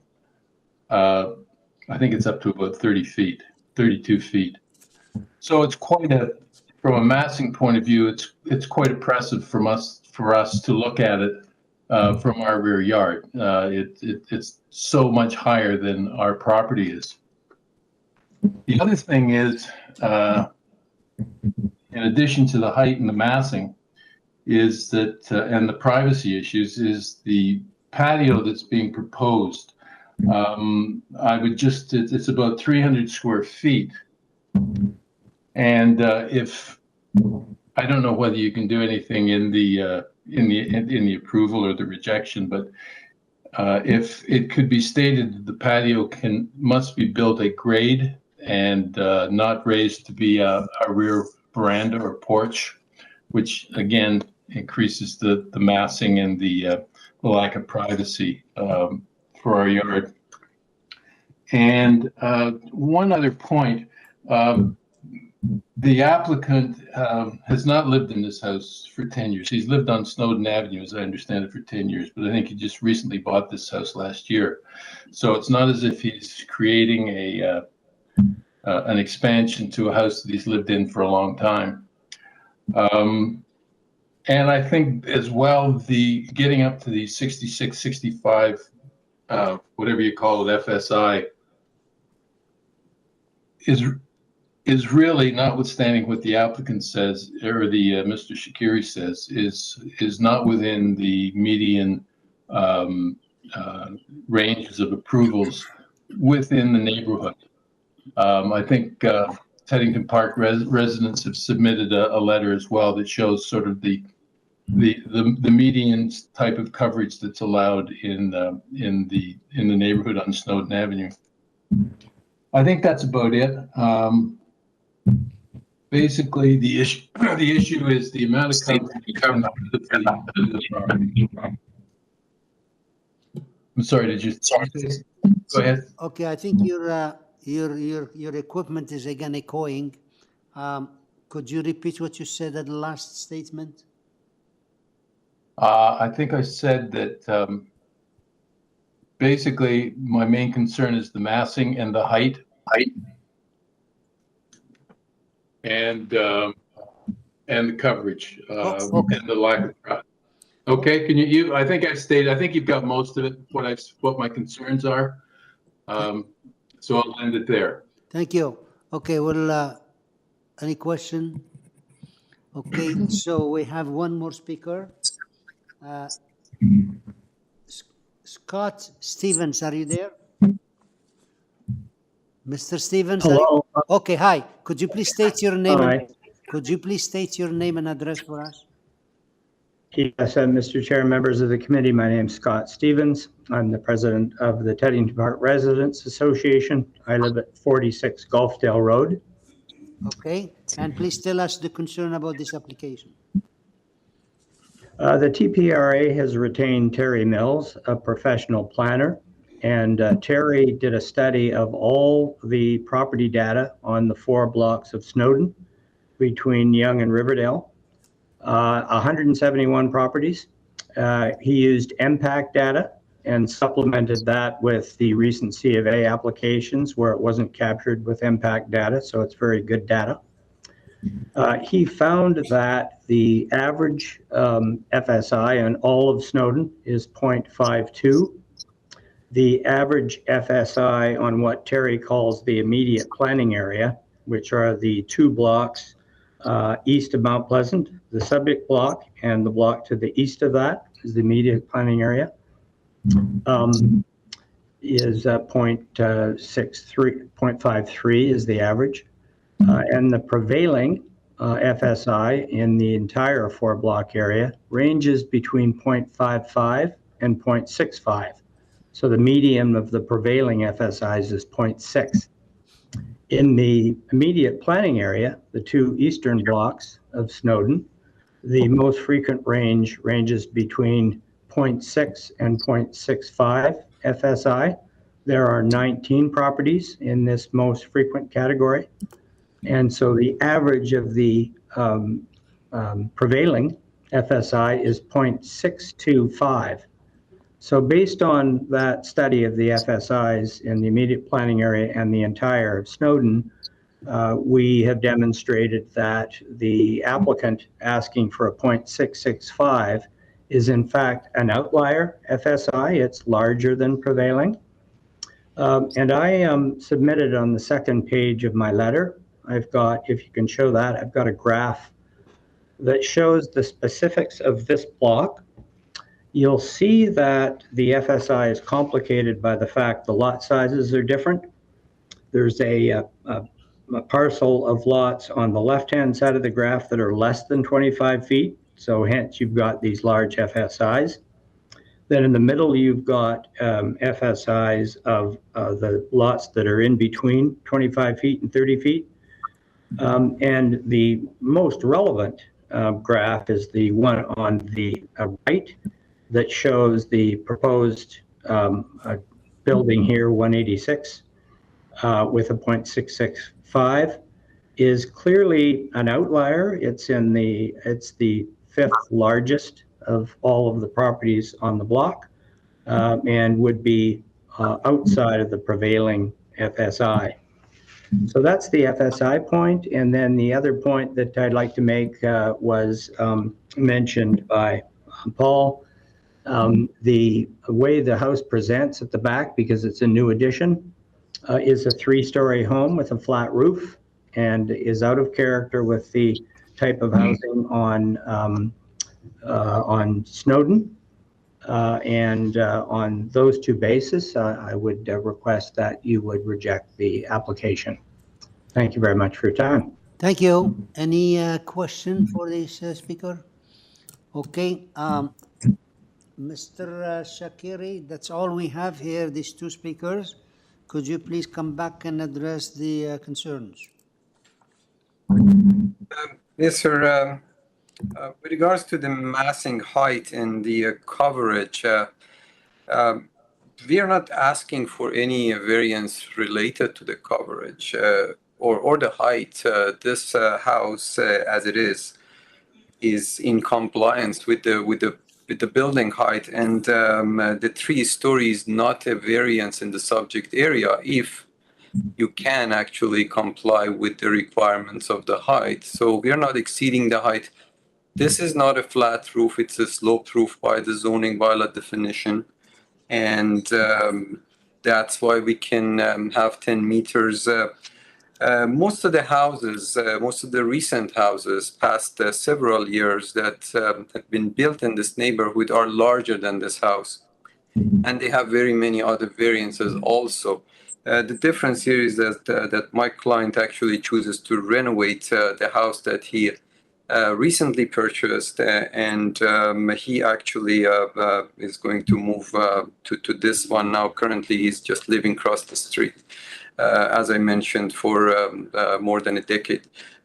So the floor area, which is our sole variance, anyways, it is reasonably milder actually than the other approvals that has been granted by the Committee of Adjustment, and we find it very minor given the fact that we are not actually asking for any other variance. This is a very sensitive renovation, not a new house, and most of the new houses are taller than this. They have the wall height variance, they have the building height variance. We do not need that. So I have no further comment, but I'd be more than glad to answer any question. Thank you. Thank you. Any questions? No question. So can I have a motion then, please?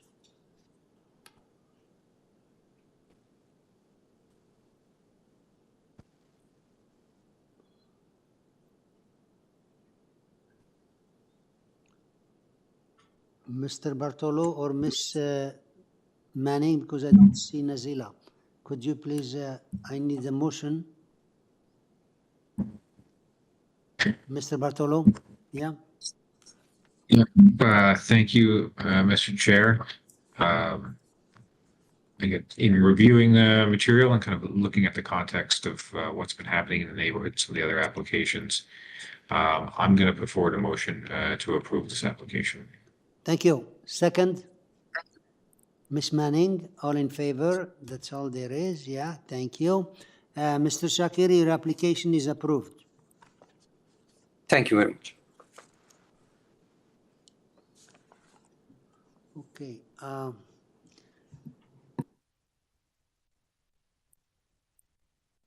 We're going to have just 5 minutes recess. We'll be right back.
Okay, ladies and gentlemen, we're back into session, and we're into application number 15, which is 259 Willowdale Avenue, application 15. And here we have Jack Gorka. Are you there?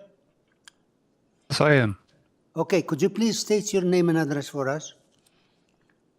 Yes, my name is Jacek Gorka. I live on 261 Willowdale. So I'm actually next door neighbor to this application. Thank you. Now, we have here like front rear addition, 9 variances. We have the staff report, which is asking modifications per your notification. You said that you want to change 3, 7, and 9, and they're asking to refuse 2 and 5. So could you please tell us, before you start to make the presentation, tell us what variance number you want to change it to what? Yes, so we would like to revise variance number 2, coverage. Yes. Front yard setback 4.11. Variance number 6, front porch encroachment 2.69.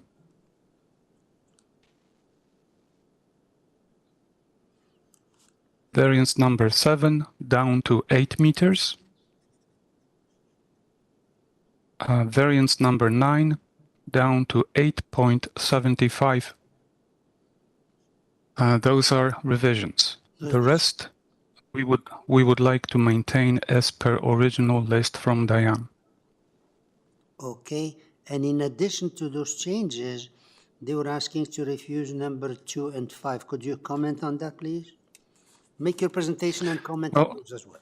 Yes, so before I start my presentation, am I on video or? Yeah, so you have the ability to turn on your webcam now if you want. Where do I switch it? I'm sorry. You know what? I'll just go ahead without it, right? Because oh, start video here. Yes, I have it. Sorry. No worries. Camera. Not too sure if that's gonna work. My apologies. I tested the equipment before that meeting, but apparently there is a video option here. Can't trust the equipment, eh? Yes. Hold on a second. Video camera, Logitech accessibility. Ooh.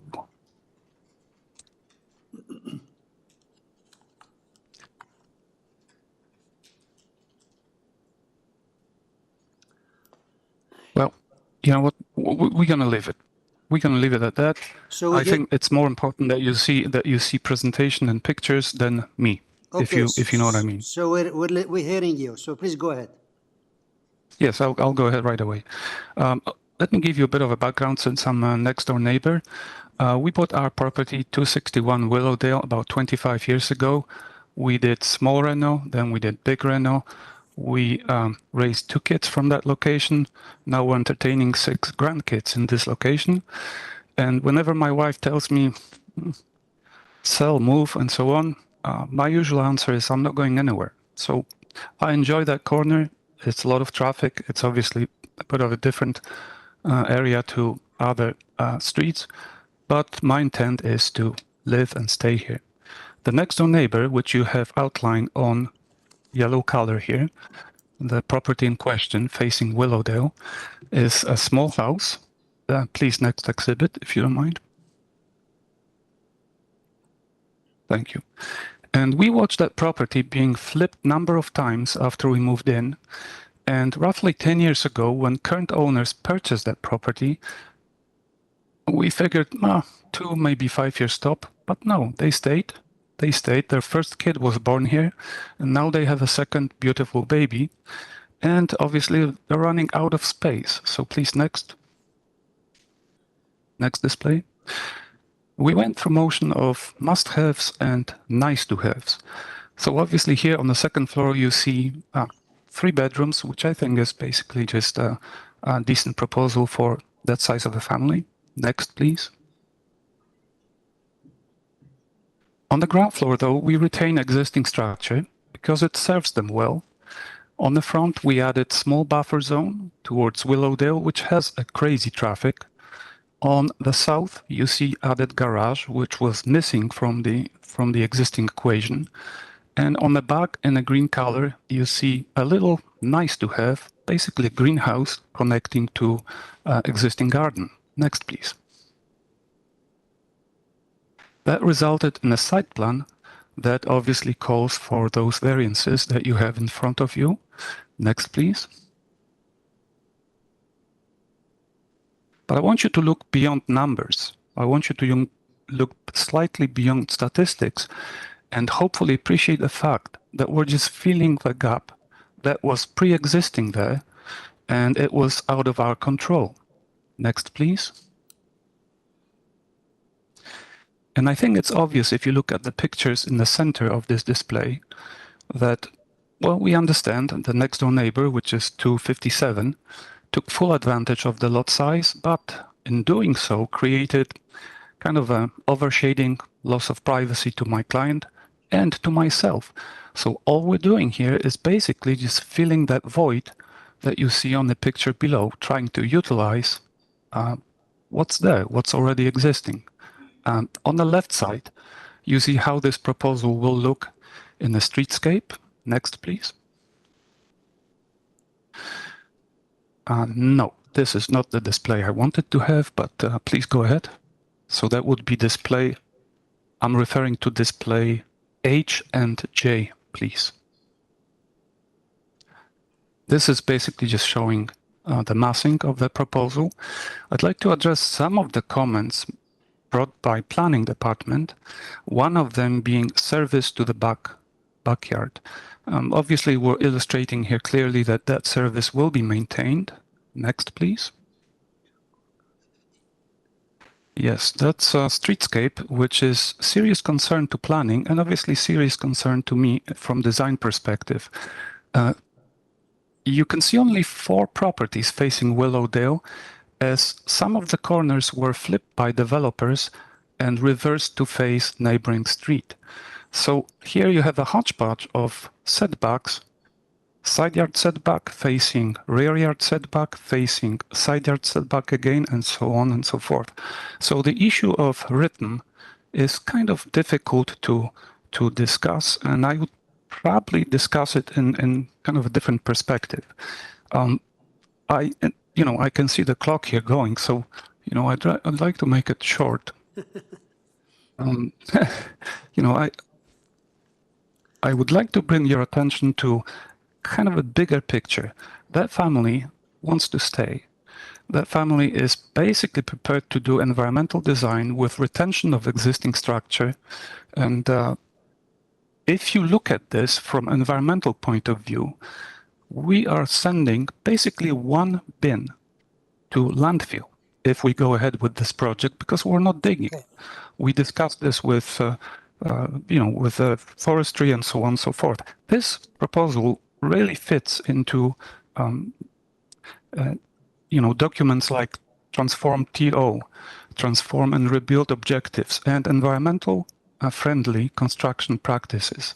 I also think that this proposal meets 4 tests that you're normally looking at. It is minor, appropriate, and it meets official plan, and it also meets general intent of zoning bylaw. Okay, thank you. Thank you. I'm glad you saw the clock ticking. I didn't have to say it. So yes, of course. So I appreciate that. So let's see if there is any question. We don't have anybody else register here. So we'll see what the members are saying. Any comment or question? And you saw the changes that they have been made. Ms. Satarodi? Yes, just a clarification on variance number 3. The new number is the proposed front yard setback is 4.11, correct? Yeah. That is correct. And then did the applicant do any modification to variance number 2 or 5? Variance number 2 listed on the original letter is 38%. We downgraded this to 33.8%. So what you see on drawings is actually 33.8. That's variance number 2. And what was the other question? Sorry, which? Variance number 5, the proposed south yard setback, which was 0.31. Yes, so that is a setback that we would like to obtain because of that new garage proposed to the side of the existing building. Short of that, the only way to do it will be demolish existing building, which obviously triggers totally different, approach to this project. So that variance is, as per original application, 31 centimeters, 1 foot. So means this application been to committee before and you grant approval for the south yard setback? No. No, this is the first time we're applying. Oh. If you there is a display G on the exhibits that I provided, and I think that clearly illustrates the situation that we're facing there. Okay. So you mean that this was existing situation, if I'm understanding correctly? If you look at the display G, we have existing house. Thank you.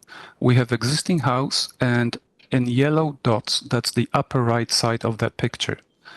In yellow dots, you see approximate location of property line. So the new building on the right side, south of my client, has 4-foot setback.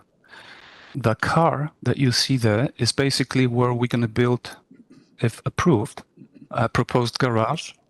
And to make this garage feasible, the setback would be 1 foot. If I stretch it further, that garage is no longer feasible. So it's basically tipping point, go, no go for this situation, right?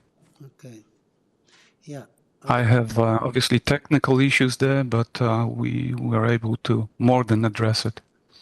Sorry, so if I understand it properly, this is what you propose. It's not the existing, correct? The garage is not existing. We're proposing a single-story garage bump out. Okay, so thank the you. 2-story addition would be 4 feet setback. The garage is pushed out just to accommodate the width, between the existing house and the exterior wall of this garage. Okay, just to eliminate any confusion, you make modification to number 2, 6, 7, and 9. There's question. No. 2, 3, 6, 7, and 9. Oh, 3 as well. Okay. Yes. Okay. Now, front yard setback would be 411. Okay. Now the question comes up here because the staff is recommending to refuse number 2 and 5. So you made changes to number 2 and you're leaving 5 as is, right? That is correct. Which is this contagious 1-foot setback? Yes, that is correct. Okay. So let's see what the members are saying. Mr. Bartolo? Can we just summarize the changes one last time, Mr. Chair? Please, yes. Should I go ahead or? Yeah, go ahead, please. Whenever you're ready. Yes. So if you go through changes, and there is a letter that I submitted to Diane, but unfortunately it didn't make it on official report, right? So you have my take on it. So just go please to number of variance and what you're changing it to. Leave all the explanation after. Exactly. Number 1 as is. Number 2, coverage, 33.8%, as opposed to, I think we had 38, right?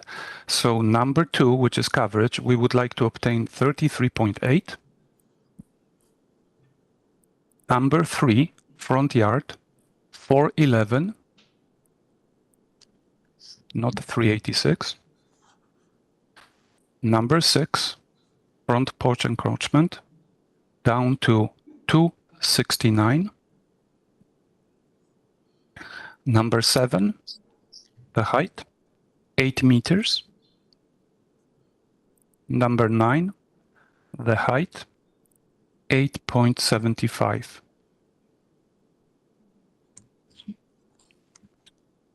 So the heights are kind of filling the gap as I tried to present it. The coverage is, well, slightly over 32, obviously. I think the garage is obviously an issue here because to fit the car, I need the space. Okay. And if I were to push it further from the property line, I'd have to demolish the house, and that will trigger tear down, build new, excavate, you know, the whole thing. Okay, that's more So we're explanation. trying to be environmental. Yeah, okay. Thank you. Mr. Bartolo, you got all the changes, right?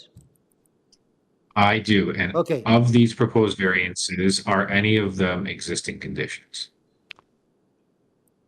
Nope. They're not. Okay. They're building it. I mean, the front yard, you know, it's questionable how you take existing front yard, right? But we're putting additional 1.20 m at the front. The existing is non-conforming, I think. But I didn't even listed it, right?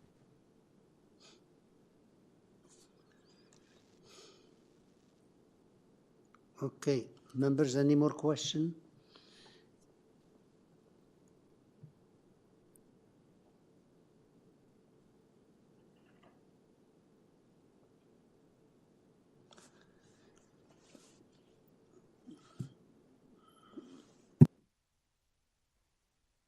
If I may. No, just wait a second, please. We'll see what the members are up to. If they have any question, Of course. we have to move on. If there is no question, Yes. I need a motion. I'm talking to the members, please. If there is no more question, I need the motion. Through you, Mr. Chair, I would like to hear the applicant wants to add a comment. Still, I have problem accepting that the garage portion setback for side yard is minor, but I appreciate if there's any explanation and if he wants to add anything. So yes, let me address the issue of the garage again. At the moment, there's no existing garage. There's existing 1.5-story structure. And we are of the opinion that add-on garage will benefit the owner. The owner has 1-2 cars. We're not asking for additional curb cuts, so it's going to be a single access, existing access, basically. We're not modifying it. But to really fit that car into this garage, I have to project it closer than required setback. So that would be 1 foot setback for that single-story bump out that creates a garage that is barely feasible for the owner. If I increase that setback to, let's say, 2 feet, that garage drops to clearance of, I believe, 7 and few inches inside. So you'll be hardly opening the door of the regular sized car once you're inside of the garage. So that's the rationale for my variance. Behind this, there is a excuse me, serious rationale as to the environmental issues for that project and retaining existing structure. You see, because, you know, short of this, we basically just go the usual way, tear down, excavate, send it to the fill, and then build new to comply. Needless to say that this is most of the cases, but in this particular case, we're sort of nibbling on this project. And, you know, I'll basically do everything for those people to let them stay. They have 2 kids. They decided to live here. We enjoy the neighborhood. We have letter of support from one of the neighbors on one side. We approached the other neighbor, but unfortunately, this is some sort of a rental property, creating a bit of an issue, I must say, but I don't want to elaborate on negative sides, you know what I mean? So this is strictly a neighborhood situation here that I'm trying to support for my neighbors. Yeah, as you... I apologize for creating a havoc here. Well, no, as you understand, this is a little bit creating more stuff because there is 9 variances considered as overdevelopment and a little bit of changes. Yes, we have 2 letters of support, but the councillor is supporting the staff's recommendation, which has a number of recommendations, but you said number 5, we he cannot be eliminated because then you can't build.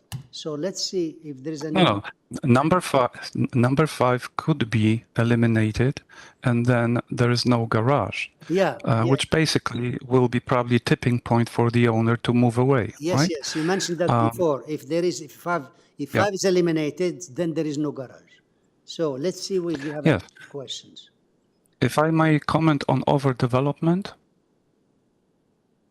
with your permission, Mr. Chairman. Yeah, please go ahead. If you really go through recent documents, City of Toronto planning, densification, and so on, I can't really hardly understand the notion of this property being overdeveloped, especially in the context of our neighbor at 257. You know, if you look at the context of Willowdale, the notion of overdevelopment, personally to me, doesn't hold water. You know, and I think we should be supporting a variety of proposals and not just Okay, you know, so blank approvals yeah, of. so let's see what the members are saying, and any decision we make here, you have the right to appeal it. So let's say in the meantime, we hope we can get over with this. So can we? Is there any more questions here? No. So if there is no question, then I like to have a motion. Or you want me to make a motion? I could.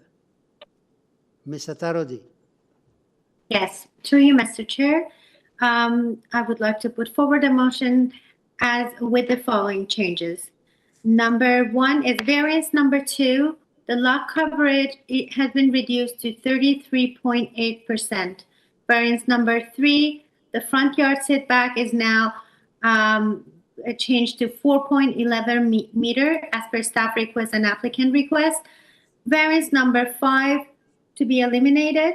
Variance number 6, the proposed front porch encroach is now 2.69 meter. And variance number 7, the proposed height is now 8 meter. Variance number 9, the proposed building height is now 8.75 meter. And 15, subjected to urban forestry and transportation memo. Yeah, now you said number 5 eliminated. He didn't say eliminated. That was the question. He said if eliminate 5, then he has no garage. I know, but that's my motion. Oh, well, do I have a second? Sorry, Mr. Chair, just for clarity and just for easier for us to take minutes, if the member is not supporting something, can they please say they're refusing that variance, just so it's clearer for us when we... I'm sorry, I didn't understand what you're saying. If the member is not approving a variance, if they could say we're refusing this variance, because right now it sounds like you're summarizing the amendments made by the applicant. Okay, for the purposes of the way we do our decisions, we separate out the variances that have been refused by committee members. So if I could ask you again, please, to make your motion, just so that here at the chambers we're clear about how our decision notice will look. Yes, Thank you very much. Mr. Chair. No problem. Through Mr. Chair, variance number 5 to be refused by me. Refused, yeah, that's what she said. Yeah, okay. Okay, so you refuse number 5. Okay, so do I have a second? Miss Manning, second. All in favor? Okay, sir, your application is approved, subject to those changes, and number 5 is refused. And thank you. And Miss Tarodi, there is forestry there. Is that correct? Okay. Objected to urban forestry and transportation. I know transportation have no objection. Okay, thank you. Thank you.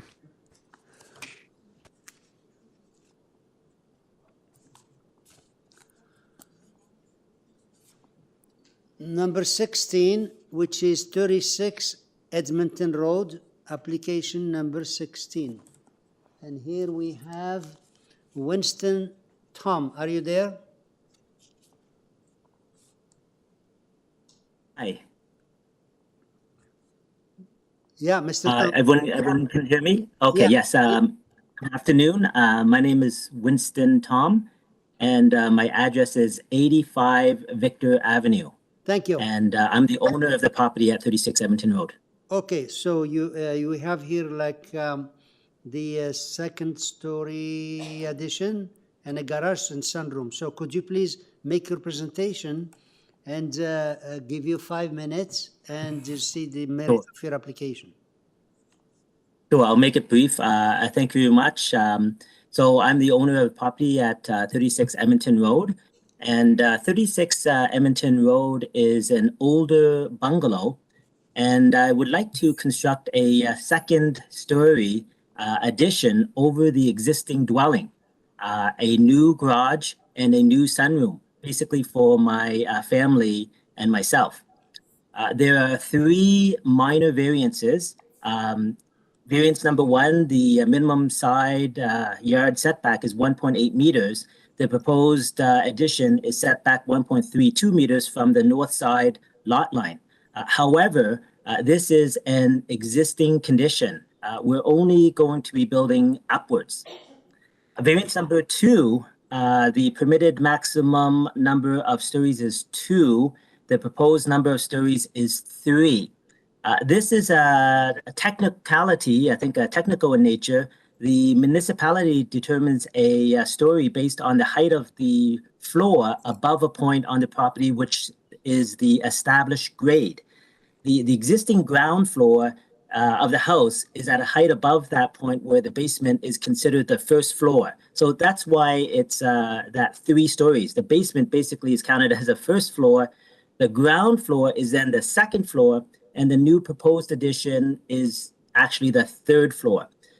So it's an existing condition, and we're not exceeding the overall building height. We're just adding a second floor. Variance number 3, roof eaves may encroach a maximum of 0.9 meters into the required setback, provided that they are no closer than 0.3 meters to the lot line. The proposed eaves encroach 1.01 meters into the required 1.8 meters north side yard setback. This is the same issue with the number 1 variance. The building is existing. We're just going to be building, the second floor on top of the, existing building. So this is, that existing condition, and we're not able to change that existing condition. Basically, to summarize, I would like to build the second floor, enlarge the existing garage, so it's like a double garage instead of a single garage, and add a sunroom, basically that connects the house to the garage, a small sunroom. So I believe the variance requested are minor, and the proposal is desirable and appropriate for development, and is also in characteristic with the neighborhood. Within the neighborhood, there's many houses that have a second story. Our design complies with the Ontario Building Code and also the local zoning bylaws, and therefore I would like to apply for the permit approval. Thank you. Okay, thank you. We have here one more speaker, a few more. Poonam Dahir, are you there? And I live at 6 Sandwin Court. Okay. Which is adjacent to Edmonton Road.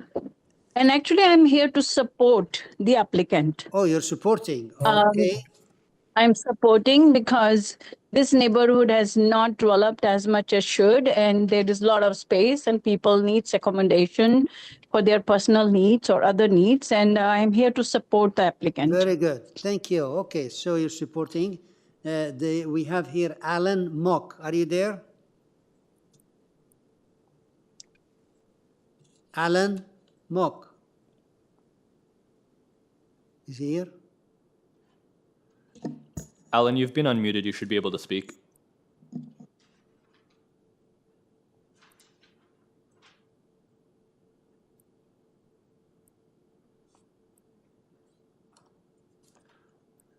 Hello, are you there, Alan Mock?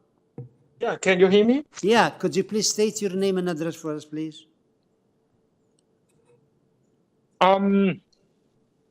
My name is Alan Mock. I live at 18 Pleasantville Drive. Okay. My backyard is adjacent to the subject property. Okay. And what's your problem with this application? In fact, this is the only time that I heard from the owner of the subject property to explain all this. They never get in touch with us, so I never know anything about this. So after their explanation, the only concern that I heard from his explanation is the proposed number of stories is 3 instead of the permitted maximum number of stories is 2. That's my only concern. So he explained that the first floor is the basement. I'm not familiar with the municipal law, so I don't know whether that's true or not. But if that's the true, then I don't have any concern then. Okay, very good. So we'll have him explain it. Yes, there is a, I know it is, but I'll let him do it. Any question for this speaker? No. Okay, Mr. Tom, could you come back, please? Winston Tom? Sure. Thank you, Alan, for the question, and I appreciate, I want to be friendly, of course, with all the neighborhood. This variance number 2, which, they say the city basically says it's 3-story, but it's not 3-story. It's only adding 1 story. It's because of the grading, the level of the basement is still underground, but part of it is like above ground a little bit. So because of that grading, the basement basically is considered a first floor. Yes, there's the image. Yeah, from the street, that's all you're gonna see. It's only 2 stories. It's because the back of the house, I think the way it's sloped slightly. So the basement, they call it the first story, even though it's the basement.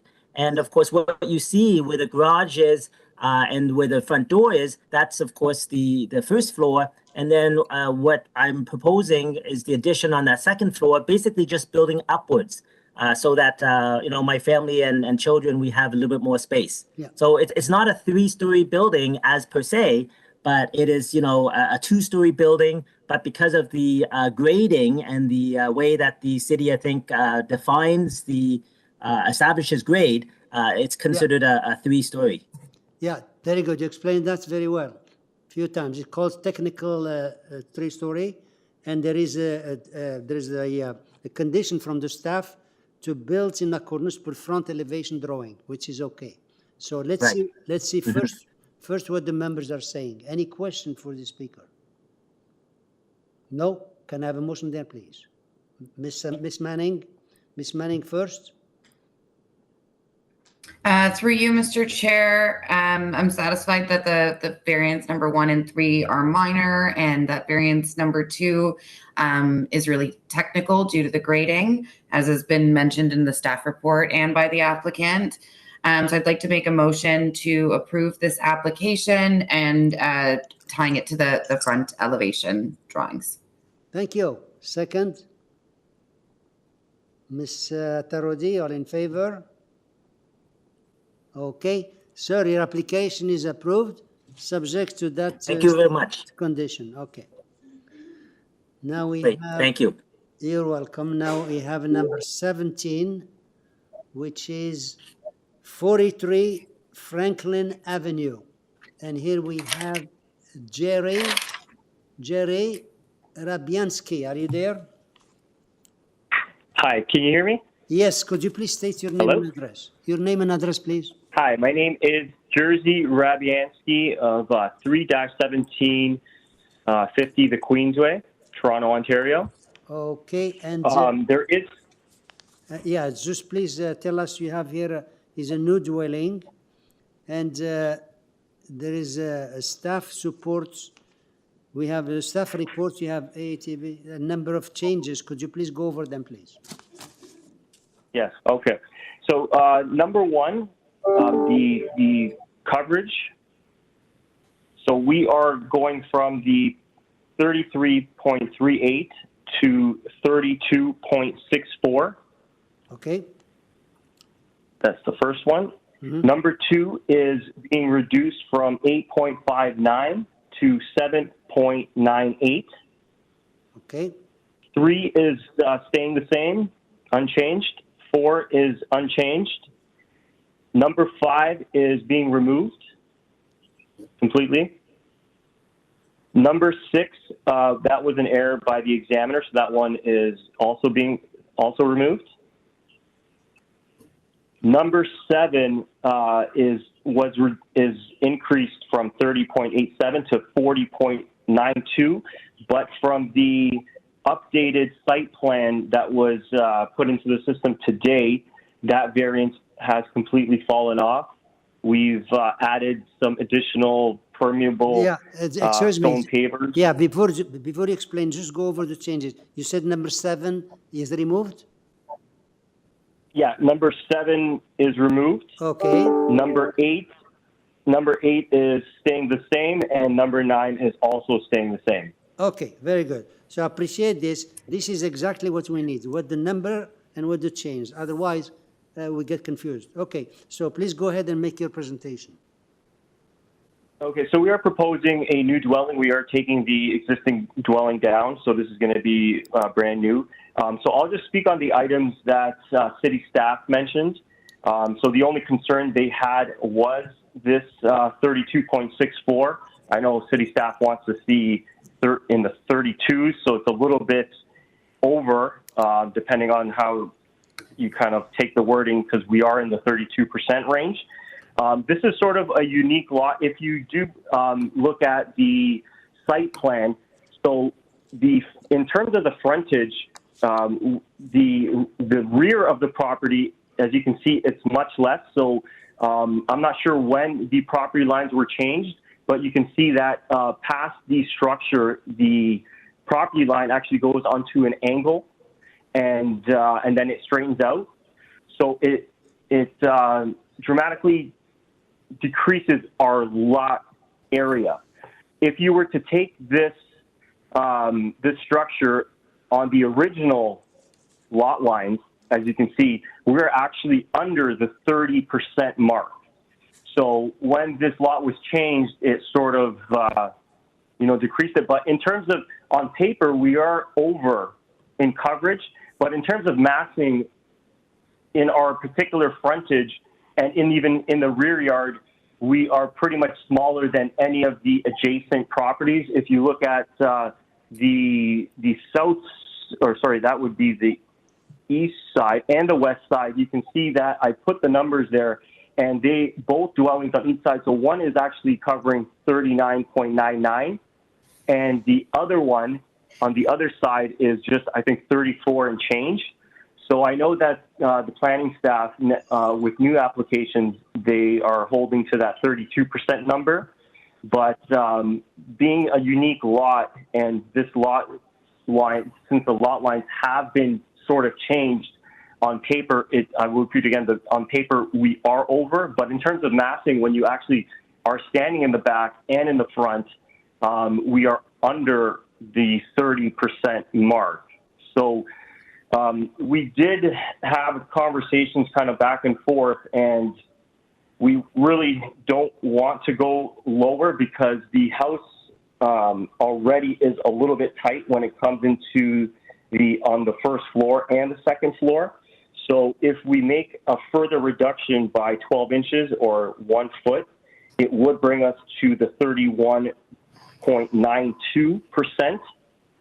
My client does not want to do it, but if the committee members really have an issue with it, this is something we are willing to compromise, but it's really not ideal. And we both feel that the 32.64% excuse me, is adequate. Just keep in mind, we do not negotiate anything here. If we don't like it, then you can change it. Maybe you tell us what you want to change it to, and we make a decision. Yeah, so we do want to stick with the 32.64, but depending on the opinion of the committee, we would be willing to go down. That's fine. That's sort of our kind of. Yeah, we go on that proposition, and then we'll make what the decision is. So when you finish, let And me. I think the rest of the, I'm not sure if you want me to speak on the other variances. The other variances, city staff has no issues with. We don't request you to speak to any variances. It's your presentation. Do whatever you want. We just wanted to know the changes you're making, and please continue, make your presentation. When you finish, let us know and see what kind of questions we have. Okay, I think all the other variances fall within being acceptable for the four tests, and city planning staff also echoed that. There's no letters of opposition, so I'm going to make it short and kind of see if planning or the committee has any questions. Thank you. Excellent. So, members, any question? You got all the changes he's proposing. Any questions? Ms. Manning, you have a question? Yeah, I was through you, Mr. Chair. I was pretty confused when you said that the lot size changed on paper. What did you mean by that? So the lot size, as you can see, that originally the lot, if you bring up the site plan, it's straight, but I'm not sure when this lot line changed. So if you see the dotted line at the top, that was the existing lot line. The lot line I think it was in the 70s, they actually made it on an angle. So they took a little bit of our rear yard, which decreases our total lot area. But if you kept that line straight as the existing lot lines were created, then we would actually be under that 30%. So it's sort of, on paper, we're under, but if you actually stand back in the backyard and in the front, in terms of massing, we are pretty much under what the adjacent properties in terms of massing are. So it's sort of a unique situation where, if our lot line stayed straight as it was, originally set out, then this variance would fall off because we'd be under 30%. I think the final number was like 29 and change, percentage-wise. Does that answer your question, Ms. Manning? Yeah? Yes, thank you. Thank you. Any other question? If not, can I have a motion then, please? Ms. Satarodi? Yes, through you, Mr. Chair. I've been convinced with the explanation that have been provided by the applicant, and I would like to put forward a motion to approve this application with the following changes. Variance number 1, the lot coverage now is 32.64%. Variance number 2, the side exterior main wall height facing the sideline is 7.98 meter. Variance number 5, 6, 7 have been eliminated. And also would like to add conditions. Number 1 is that the proposal be developed substantially in accordance with the west and east elevation drawing and the site plan. I would like to add the site plan to it because it's explained the variance number 1. And also would like to add the second condition, which the proposed driveway be built using permeable paver. That's it. Yeah. Very good. Okay. Second, Ms. Manning. All in favor? Okay, thank you. Okay, sir, your application is approved, subject to those changes you made and subject to the conditions. Okay? Okay, perfect. Thank you. Thank you. Application number 19, which is 275 Homewood Avenue. Application number 19. Now, give me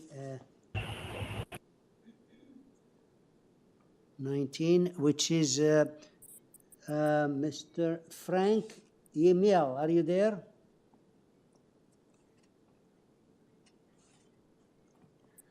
Frank Yemei. or Maria? Yes, I'm here. Okay, could you please state your name and address? Okay, good afternoon, Mr. Chairman and committee members. My name is Frank May. My address is 7250 Peel Street, unit number is 191. Okay. I'm an agent on behalf of owner at. Yeah, could you please just hold a second? Is this comes from him? Yeah, sir, we're getting lots of echoing here, lots of noise from your equipment. Could you please check your equipment because we can't hear you? Okay, is that better now? No, there is a problem. They're constantly buzzing. Okay, now it's okay. Thank you. All right, so we have here, it's a new dwelling, 2 variances, forestry, we don't have anybody else registered. Let me see the members. Members, there is nobody else, there is no one registered, 2 variances. Would you like a presentation? Mr. No? Chair, we do have the owner registered. Can we just check if she would like to speak? I'm sorry? Maria Falbo. Yeah, is she the owner? Does she want to speak, yeah? Oh, and Frank May was supposed to be on video. He's there. Oh yeah, that's him. Okay. All right, so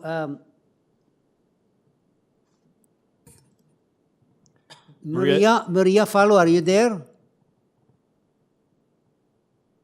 Maria, you've been unmuted. You should be able to speak.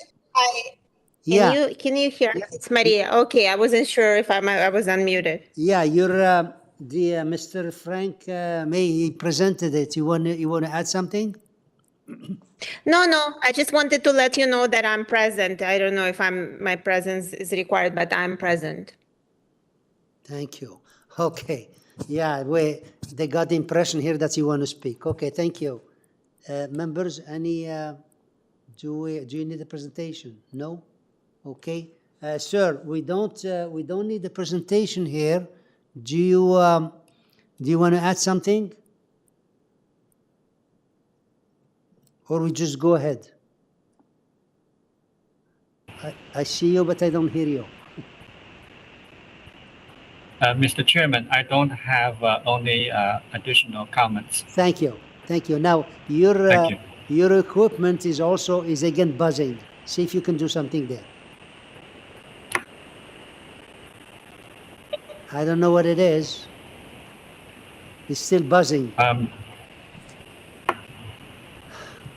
Okay, members, if there is no... Should it be okay, though? No, well, it's still buzzing, but it's okay. Let's move on. Any, do you want, Ms. Atarodi, can I have a motion there, maybe?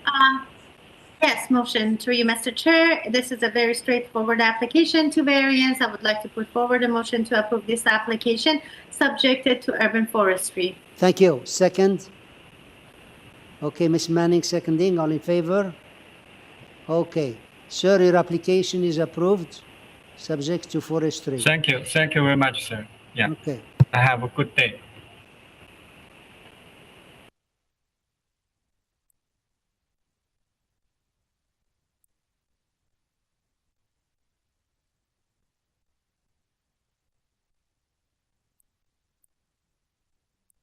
Application number 20, which is 274 Dunview Avenue, application number 20.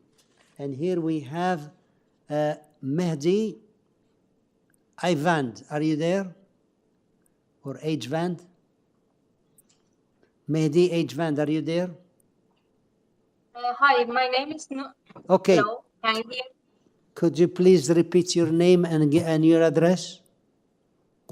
My name is Nushin Mozaffari, Noeshin. Last name Mozaffari. Okay. And From Hyphen Studio. you're the agent, right? Yes. Okay, so please tell us about the merit of your application. Actually, this is a very straightforward application. This this property has been approved with similar variances before, and when my client has purchased the property, he didn't like the design, so we have changed the design totally, and we are basically asking for similar variances. But since the previous decision was tied to the elevations of the previous design, we had to come back to the committee to ask for the same variances almost. So variance number 1 and 2 are for the wall height. The actual wall height to the underside of the soffit is 7.54, and this 8.61 is just to the top of the front and rear bay windows that can be seen from the side elevations. Variance number 3 and 9 are, and also 6 are for the height of the first floor. We are 1 foot higher than allowed under the new bylaw. Hello, excuse me. I have to admit, I'm totally confused here. We have here 9 variances. The staff report said there were some changes made, but we didn't see them there. Could you please go over the changes that you're making to your application? From 1 to just the change, the number of variants, and what you're changing it to, if you're changing it. If not, tell us. The change is already reflected on the zoning notice.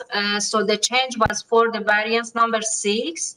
The deck projection was bigger than this, and it was reduced to 3.91 in the back and forth that we had with the planner, and it's already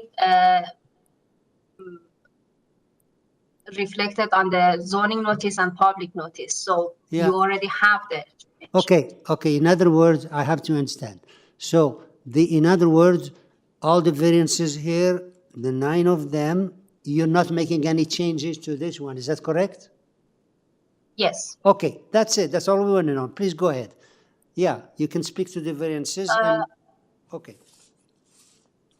For variance number 4 and 5, we are asking for side setbacks on both sides.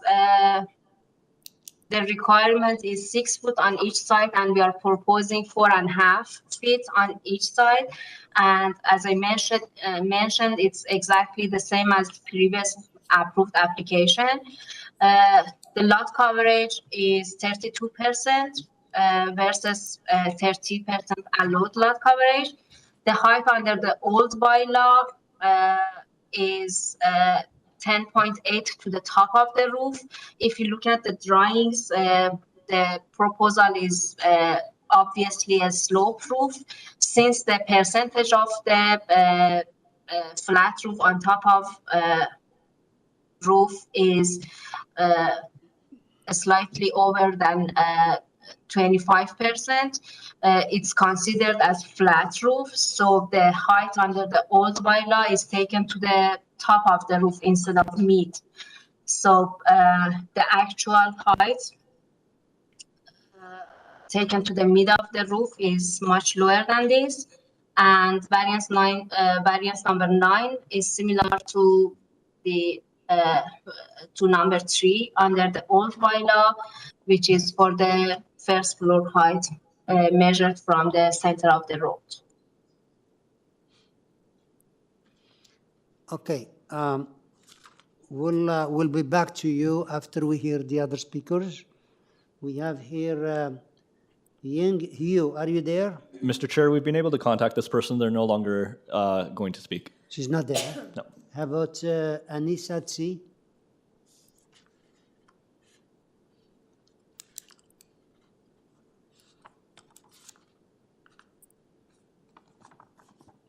Hi, my name is Anissa C. Okay. I'm and yeah, your address. 275.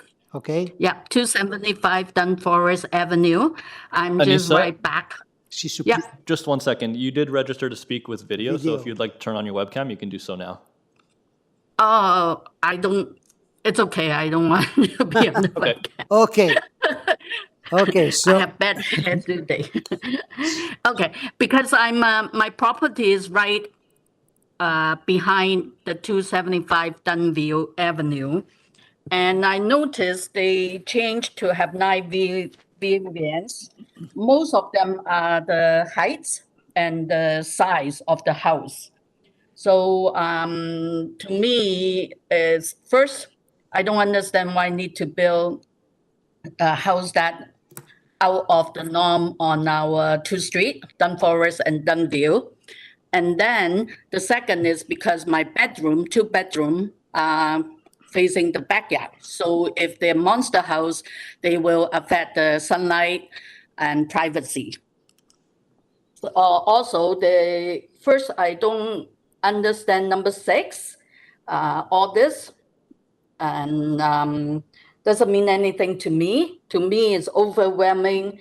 The building is overwhelming, okay?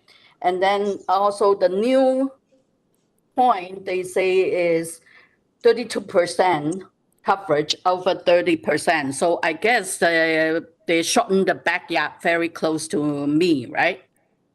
So I would like to, they can build it, but I don't think they need to build it so high and big. That's my point, right? Okay. That's it? Yeah, because like they say, the first floor, they raise up, I guess. So I don't know, is it because of walkout backyard or anything? Okay. So I find that it's really not suffocate, but like, you know, very affected, overwhelming my property and me. So because I live there. Okay. And time to time I go to the backyard, right? So my backyard is long.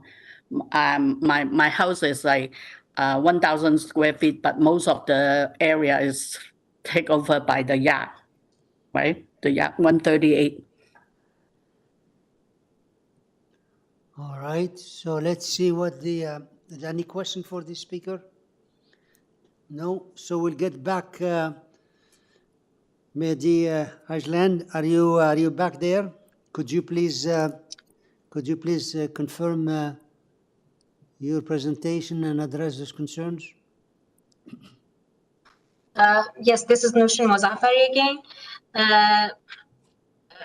In response to the neighbors' comments, I should mention that the building is complying with the heights in general.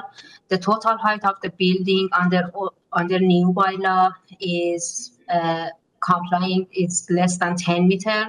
The wall height to the underside of the soffit all around the house is 7.54. So it's 4 centimeters higher than allowed wall height. And this is the number for the wall height that you see on the notice is taken to the top of the front and rear bay windows. That's a small portion of that can be seen on the side elevations. For the lot coverage, this is a very common variance in this area. Almost 90% of the applications are approved with this number. Even the counselor has no objection to this variance. And as I mentioned, the same variances for the side setbacks and the lot coverage, and even the wall height has been approved before on the other application, 2020, I think. For the variance number 6, I should mention that this is a very minor variance, because if the height of the deck is higher than 1.2 meter from the ground, its projection should be 2.5 meter. Our deck is only 1 foot higher than that number, and for that reason we have this variance. The actual projection was 4.52, which we have reduced it to 3.91 based on the back and forth that we had with the planner.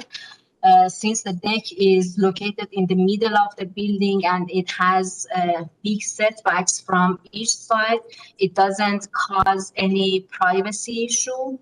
And in general, this is a very modest application and very similar to what has been approved before.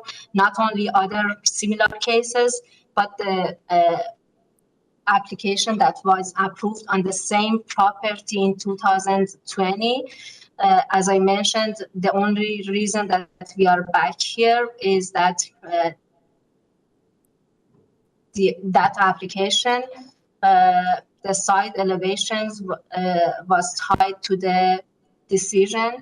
So when we wanted to change the design for the new owner of the property, we had to come back to committee to get the same variances. That's it? Yes. Okay, thank you. Questions? Ms. Tarodi. Yes, just a question for clarification, because the agent referred to the application that they granted approval on 10th of September 2020, and couple times mentioned that most of the variants are the ones that have been approved. I just want to mention that yes, like 4 or 5 of them are the same, but the number on this application is completely different than the previous one. All of them have been slightly changed, but variance number 2, 4, 5, 7, they are the same variance. But for example, on the 7th, you used to ask for 9.6 meter. You got approval for 9.6. And now you ask for 10.8. So the numbers change. It's not because the new owner, I mean, that's my understanding by looking at the previous decision. Correct me if I'm wrong, but because you a couple times said it's the same number, you grant the approval. I just want to mention that when I go back to those approved numbers, the numbers are different than what you propose now. Well, this is different than those numbers. Just want to let you know, and if you have any comment on it. Yeah, as I said, these are similar items.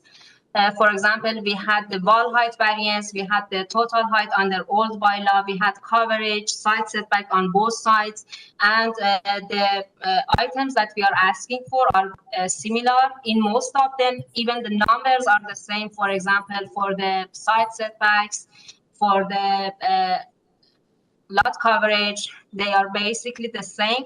The one that you mentioned for the total height under the old bylaw, as I mentioned, if you take the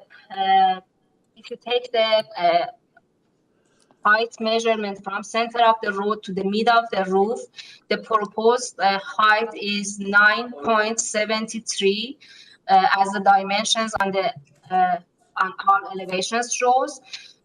But since the flat portion of the roof shown on the roof plan is 29% instead of 25%, this will be considered as a flat roof, so the variance reads differently. So instead of saying that the permitted building height is 8.8 and the proposed is 9.73, it reads as the permitted height is 8 meter and the proposed is to the top of the roof, which is 10.8. So I try to give you a brief history of the application. The design is totally changed, so the variances should logically change as well. What we have done is to do our best to keep the critical variances as the same as what has been approved, such as the side setbacks, which were 4.5 feet on each side, and we have kept that.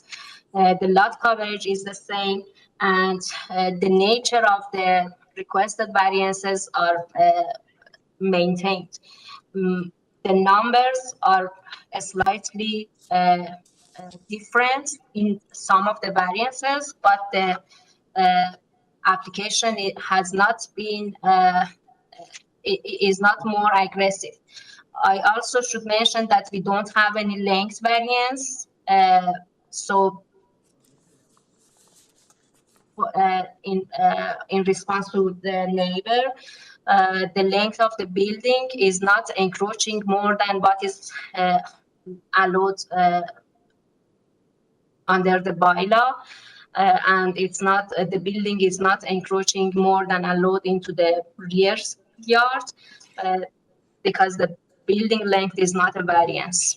Okay, to you, Mr. Chair, again, you mentioned that the side yard setback is the same. It's not. The one that we approved before was 1.35, now it's 1.37. Again, the sideline, the side. 1.37 is bigger than 1.35, so we are even increasing the side setback by 2 centimeters on each side. Excuse me, Speaker, listen to the question first. Mr. Tarodi, go to the question, then you can answer. Go ahead, please. Yes, the only other comment, I just mentioned it because the applicant earlier said it's the same application, we just need to some other addition, variance or anything, but I just want to mention that when I refer back to the September 10, 2020, the numbers are slightly different. Therefore, I just want the clarification. I understand because I have a drawing in front of me and I have a decision attached to this report, that previous decision. Thank you. Okay. Now we can comment. Yeah, please go ahead.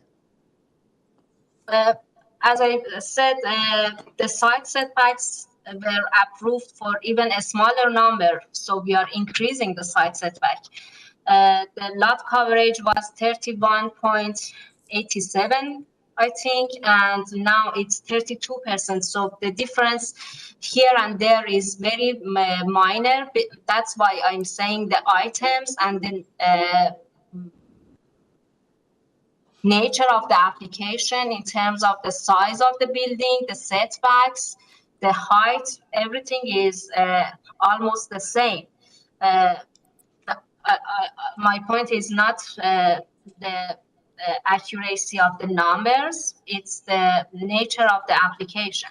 So we are not increasing the size of the building to a very bigger portion or making the building much taller than what has been approved. That's my point. But yeah, you're totally right. The numbers are slightly different. Okay. Any other question? Mr. Bartolo, you're smiling. Do you have any question? Okay. Then can I have a motion there, please?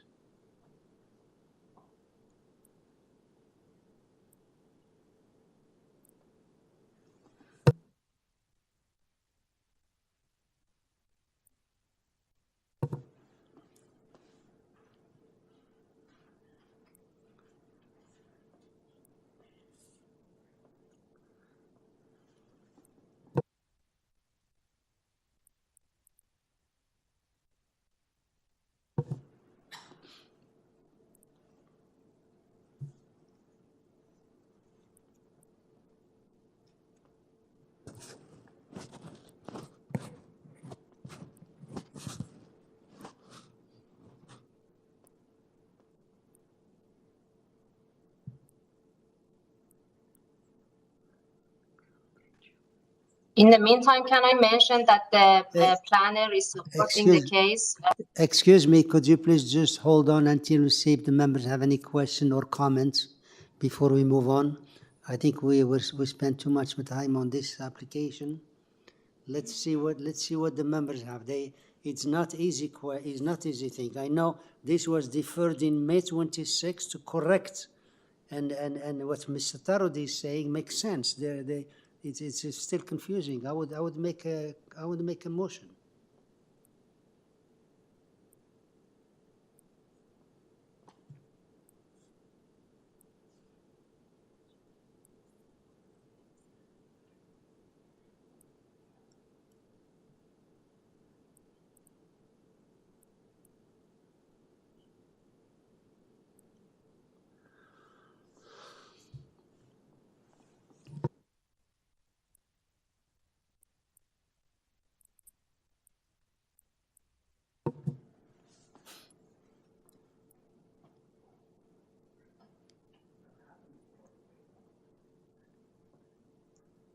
Any bright idea? Yeah? Make a motion if you know.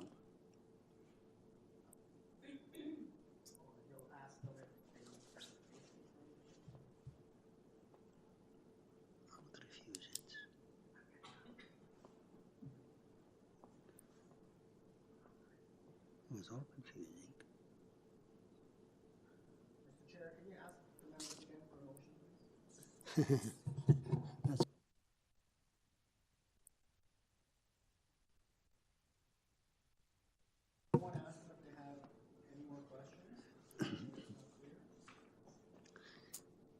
So members, you know, I'm waiting for the question for the motion.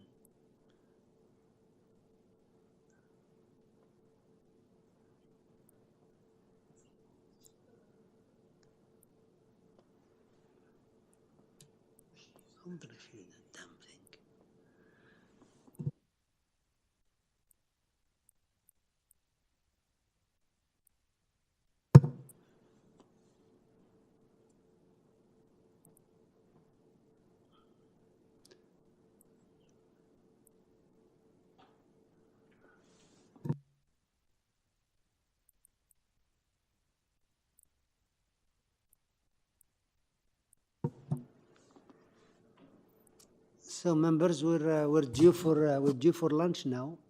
So can we move on and make a motion?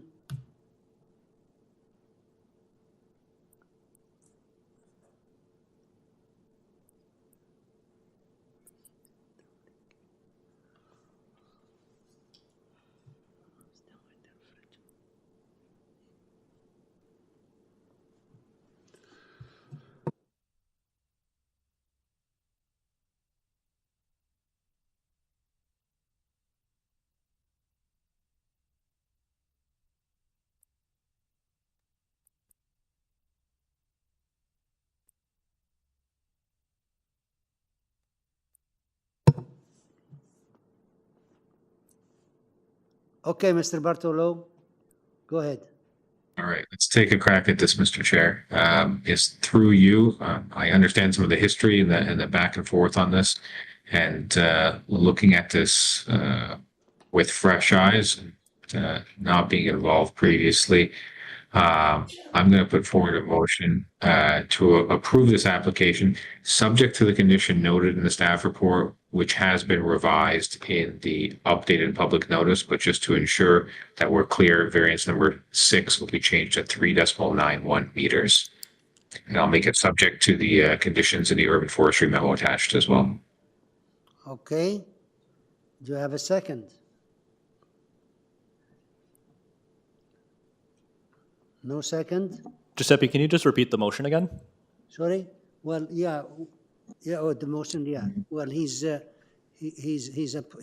makes the motion to approve the application, subject to the changes made there before. And could you repeat the change that you made, Mr. Bartolo? It's variance number 6 there, Mr. Chair. It's just a little bit of a conflict between the staff report and the public notice. It's variance number 6 will be 3.9 meters. Yeah. just number 6. The rest is subject to forestry, but I don't know if they have a second. Do I have a second? If not second, then I need another motion.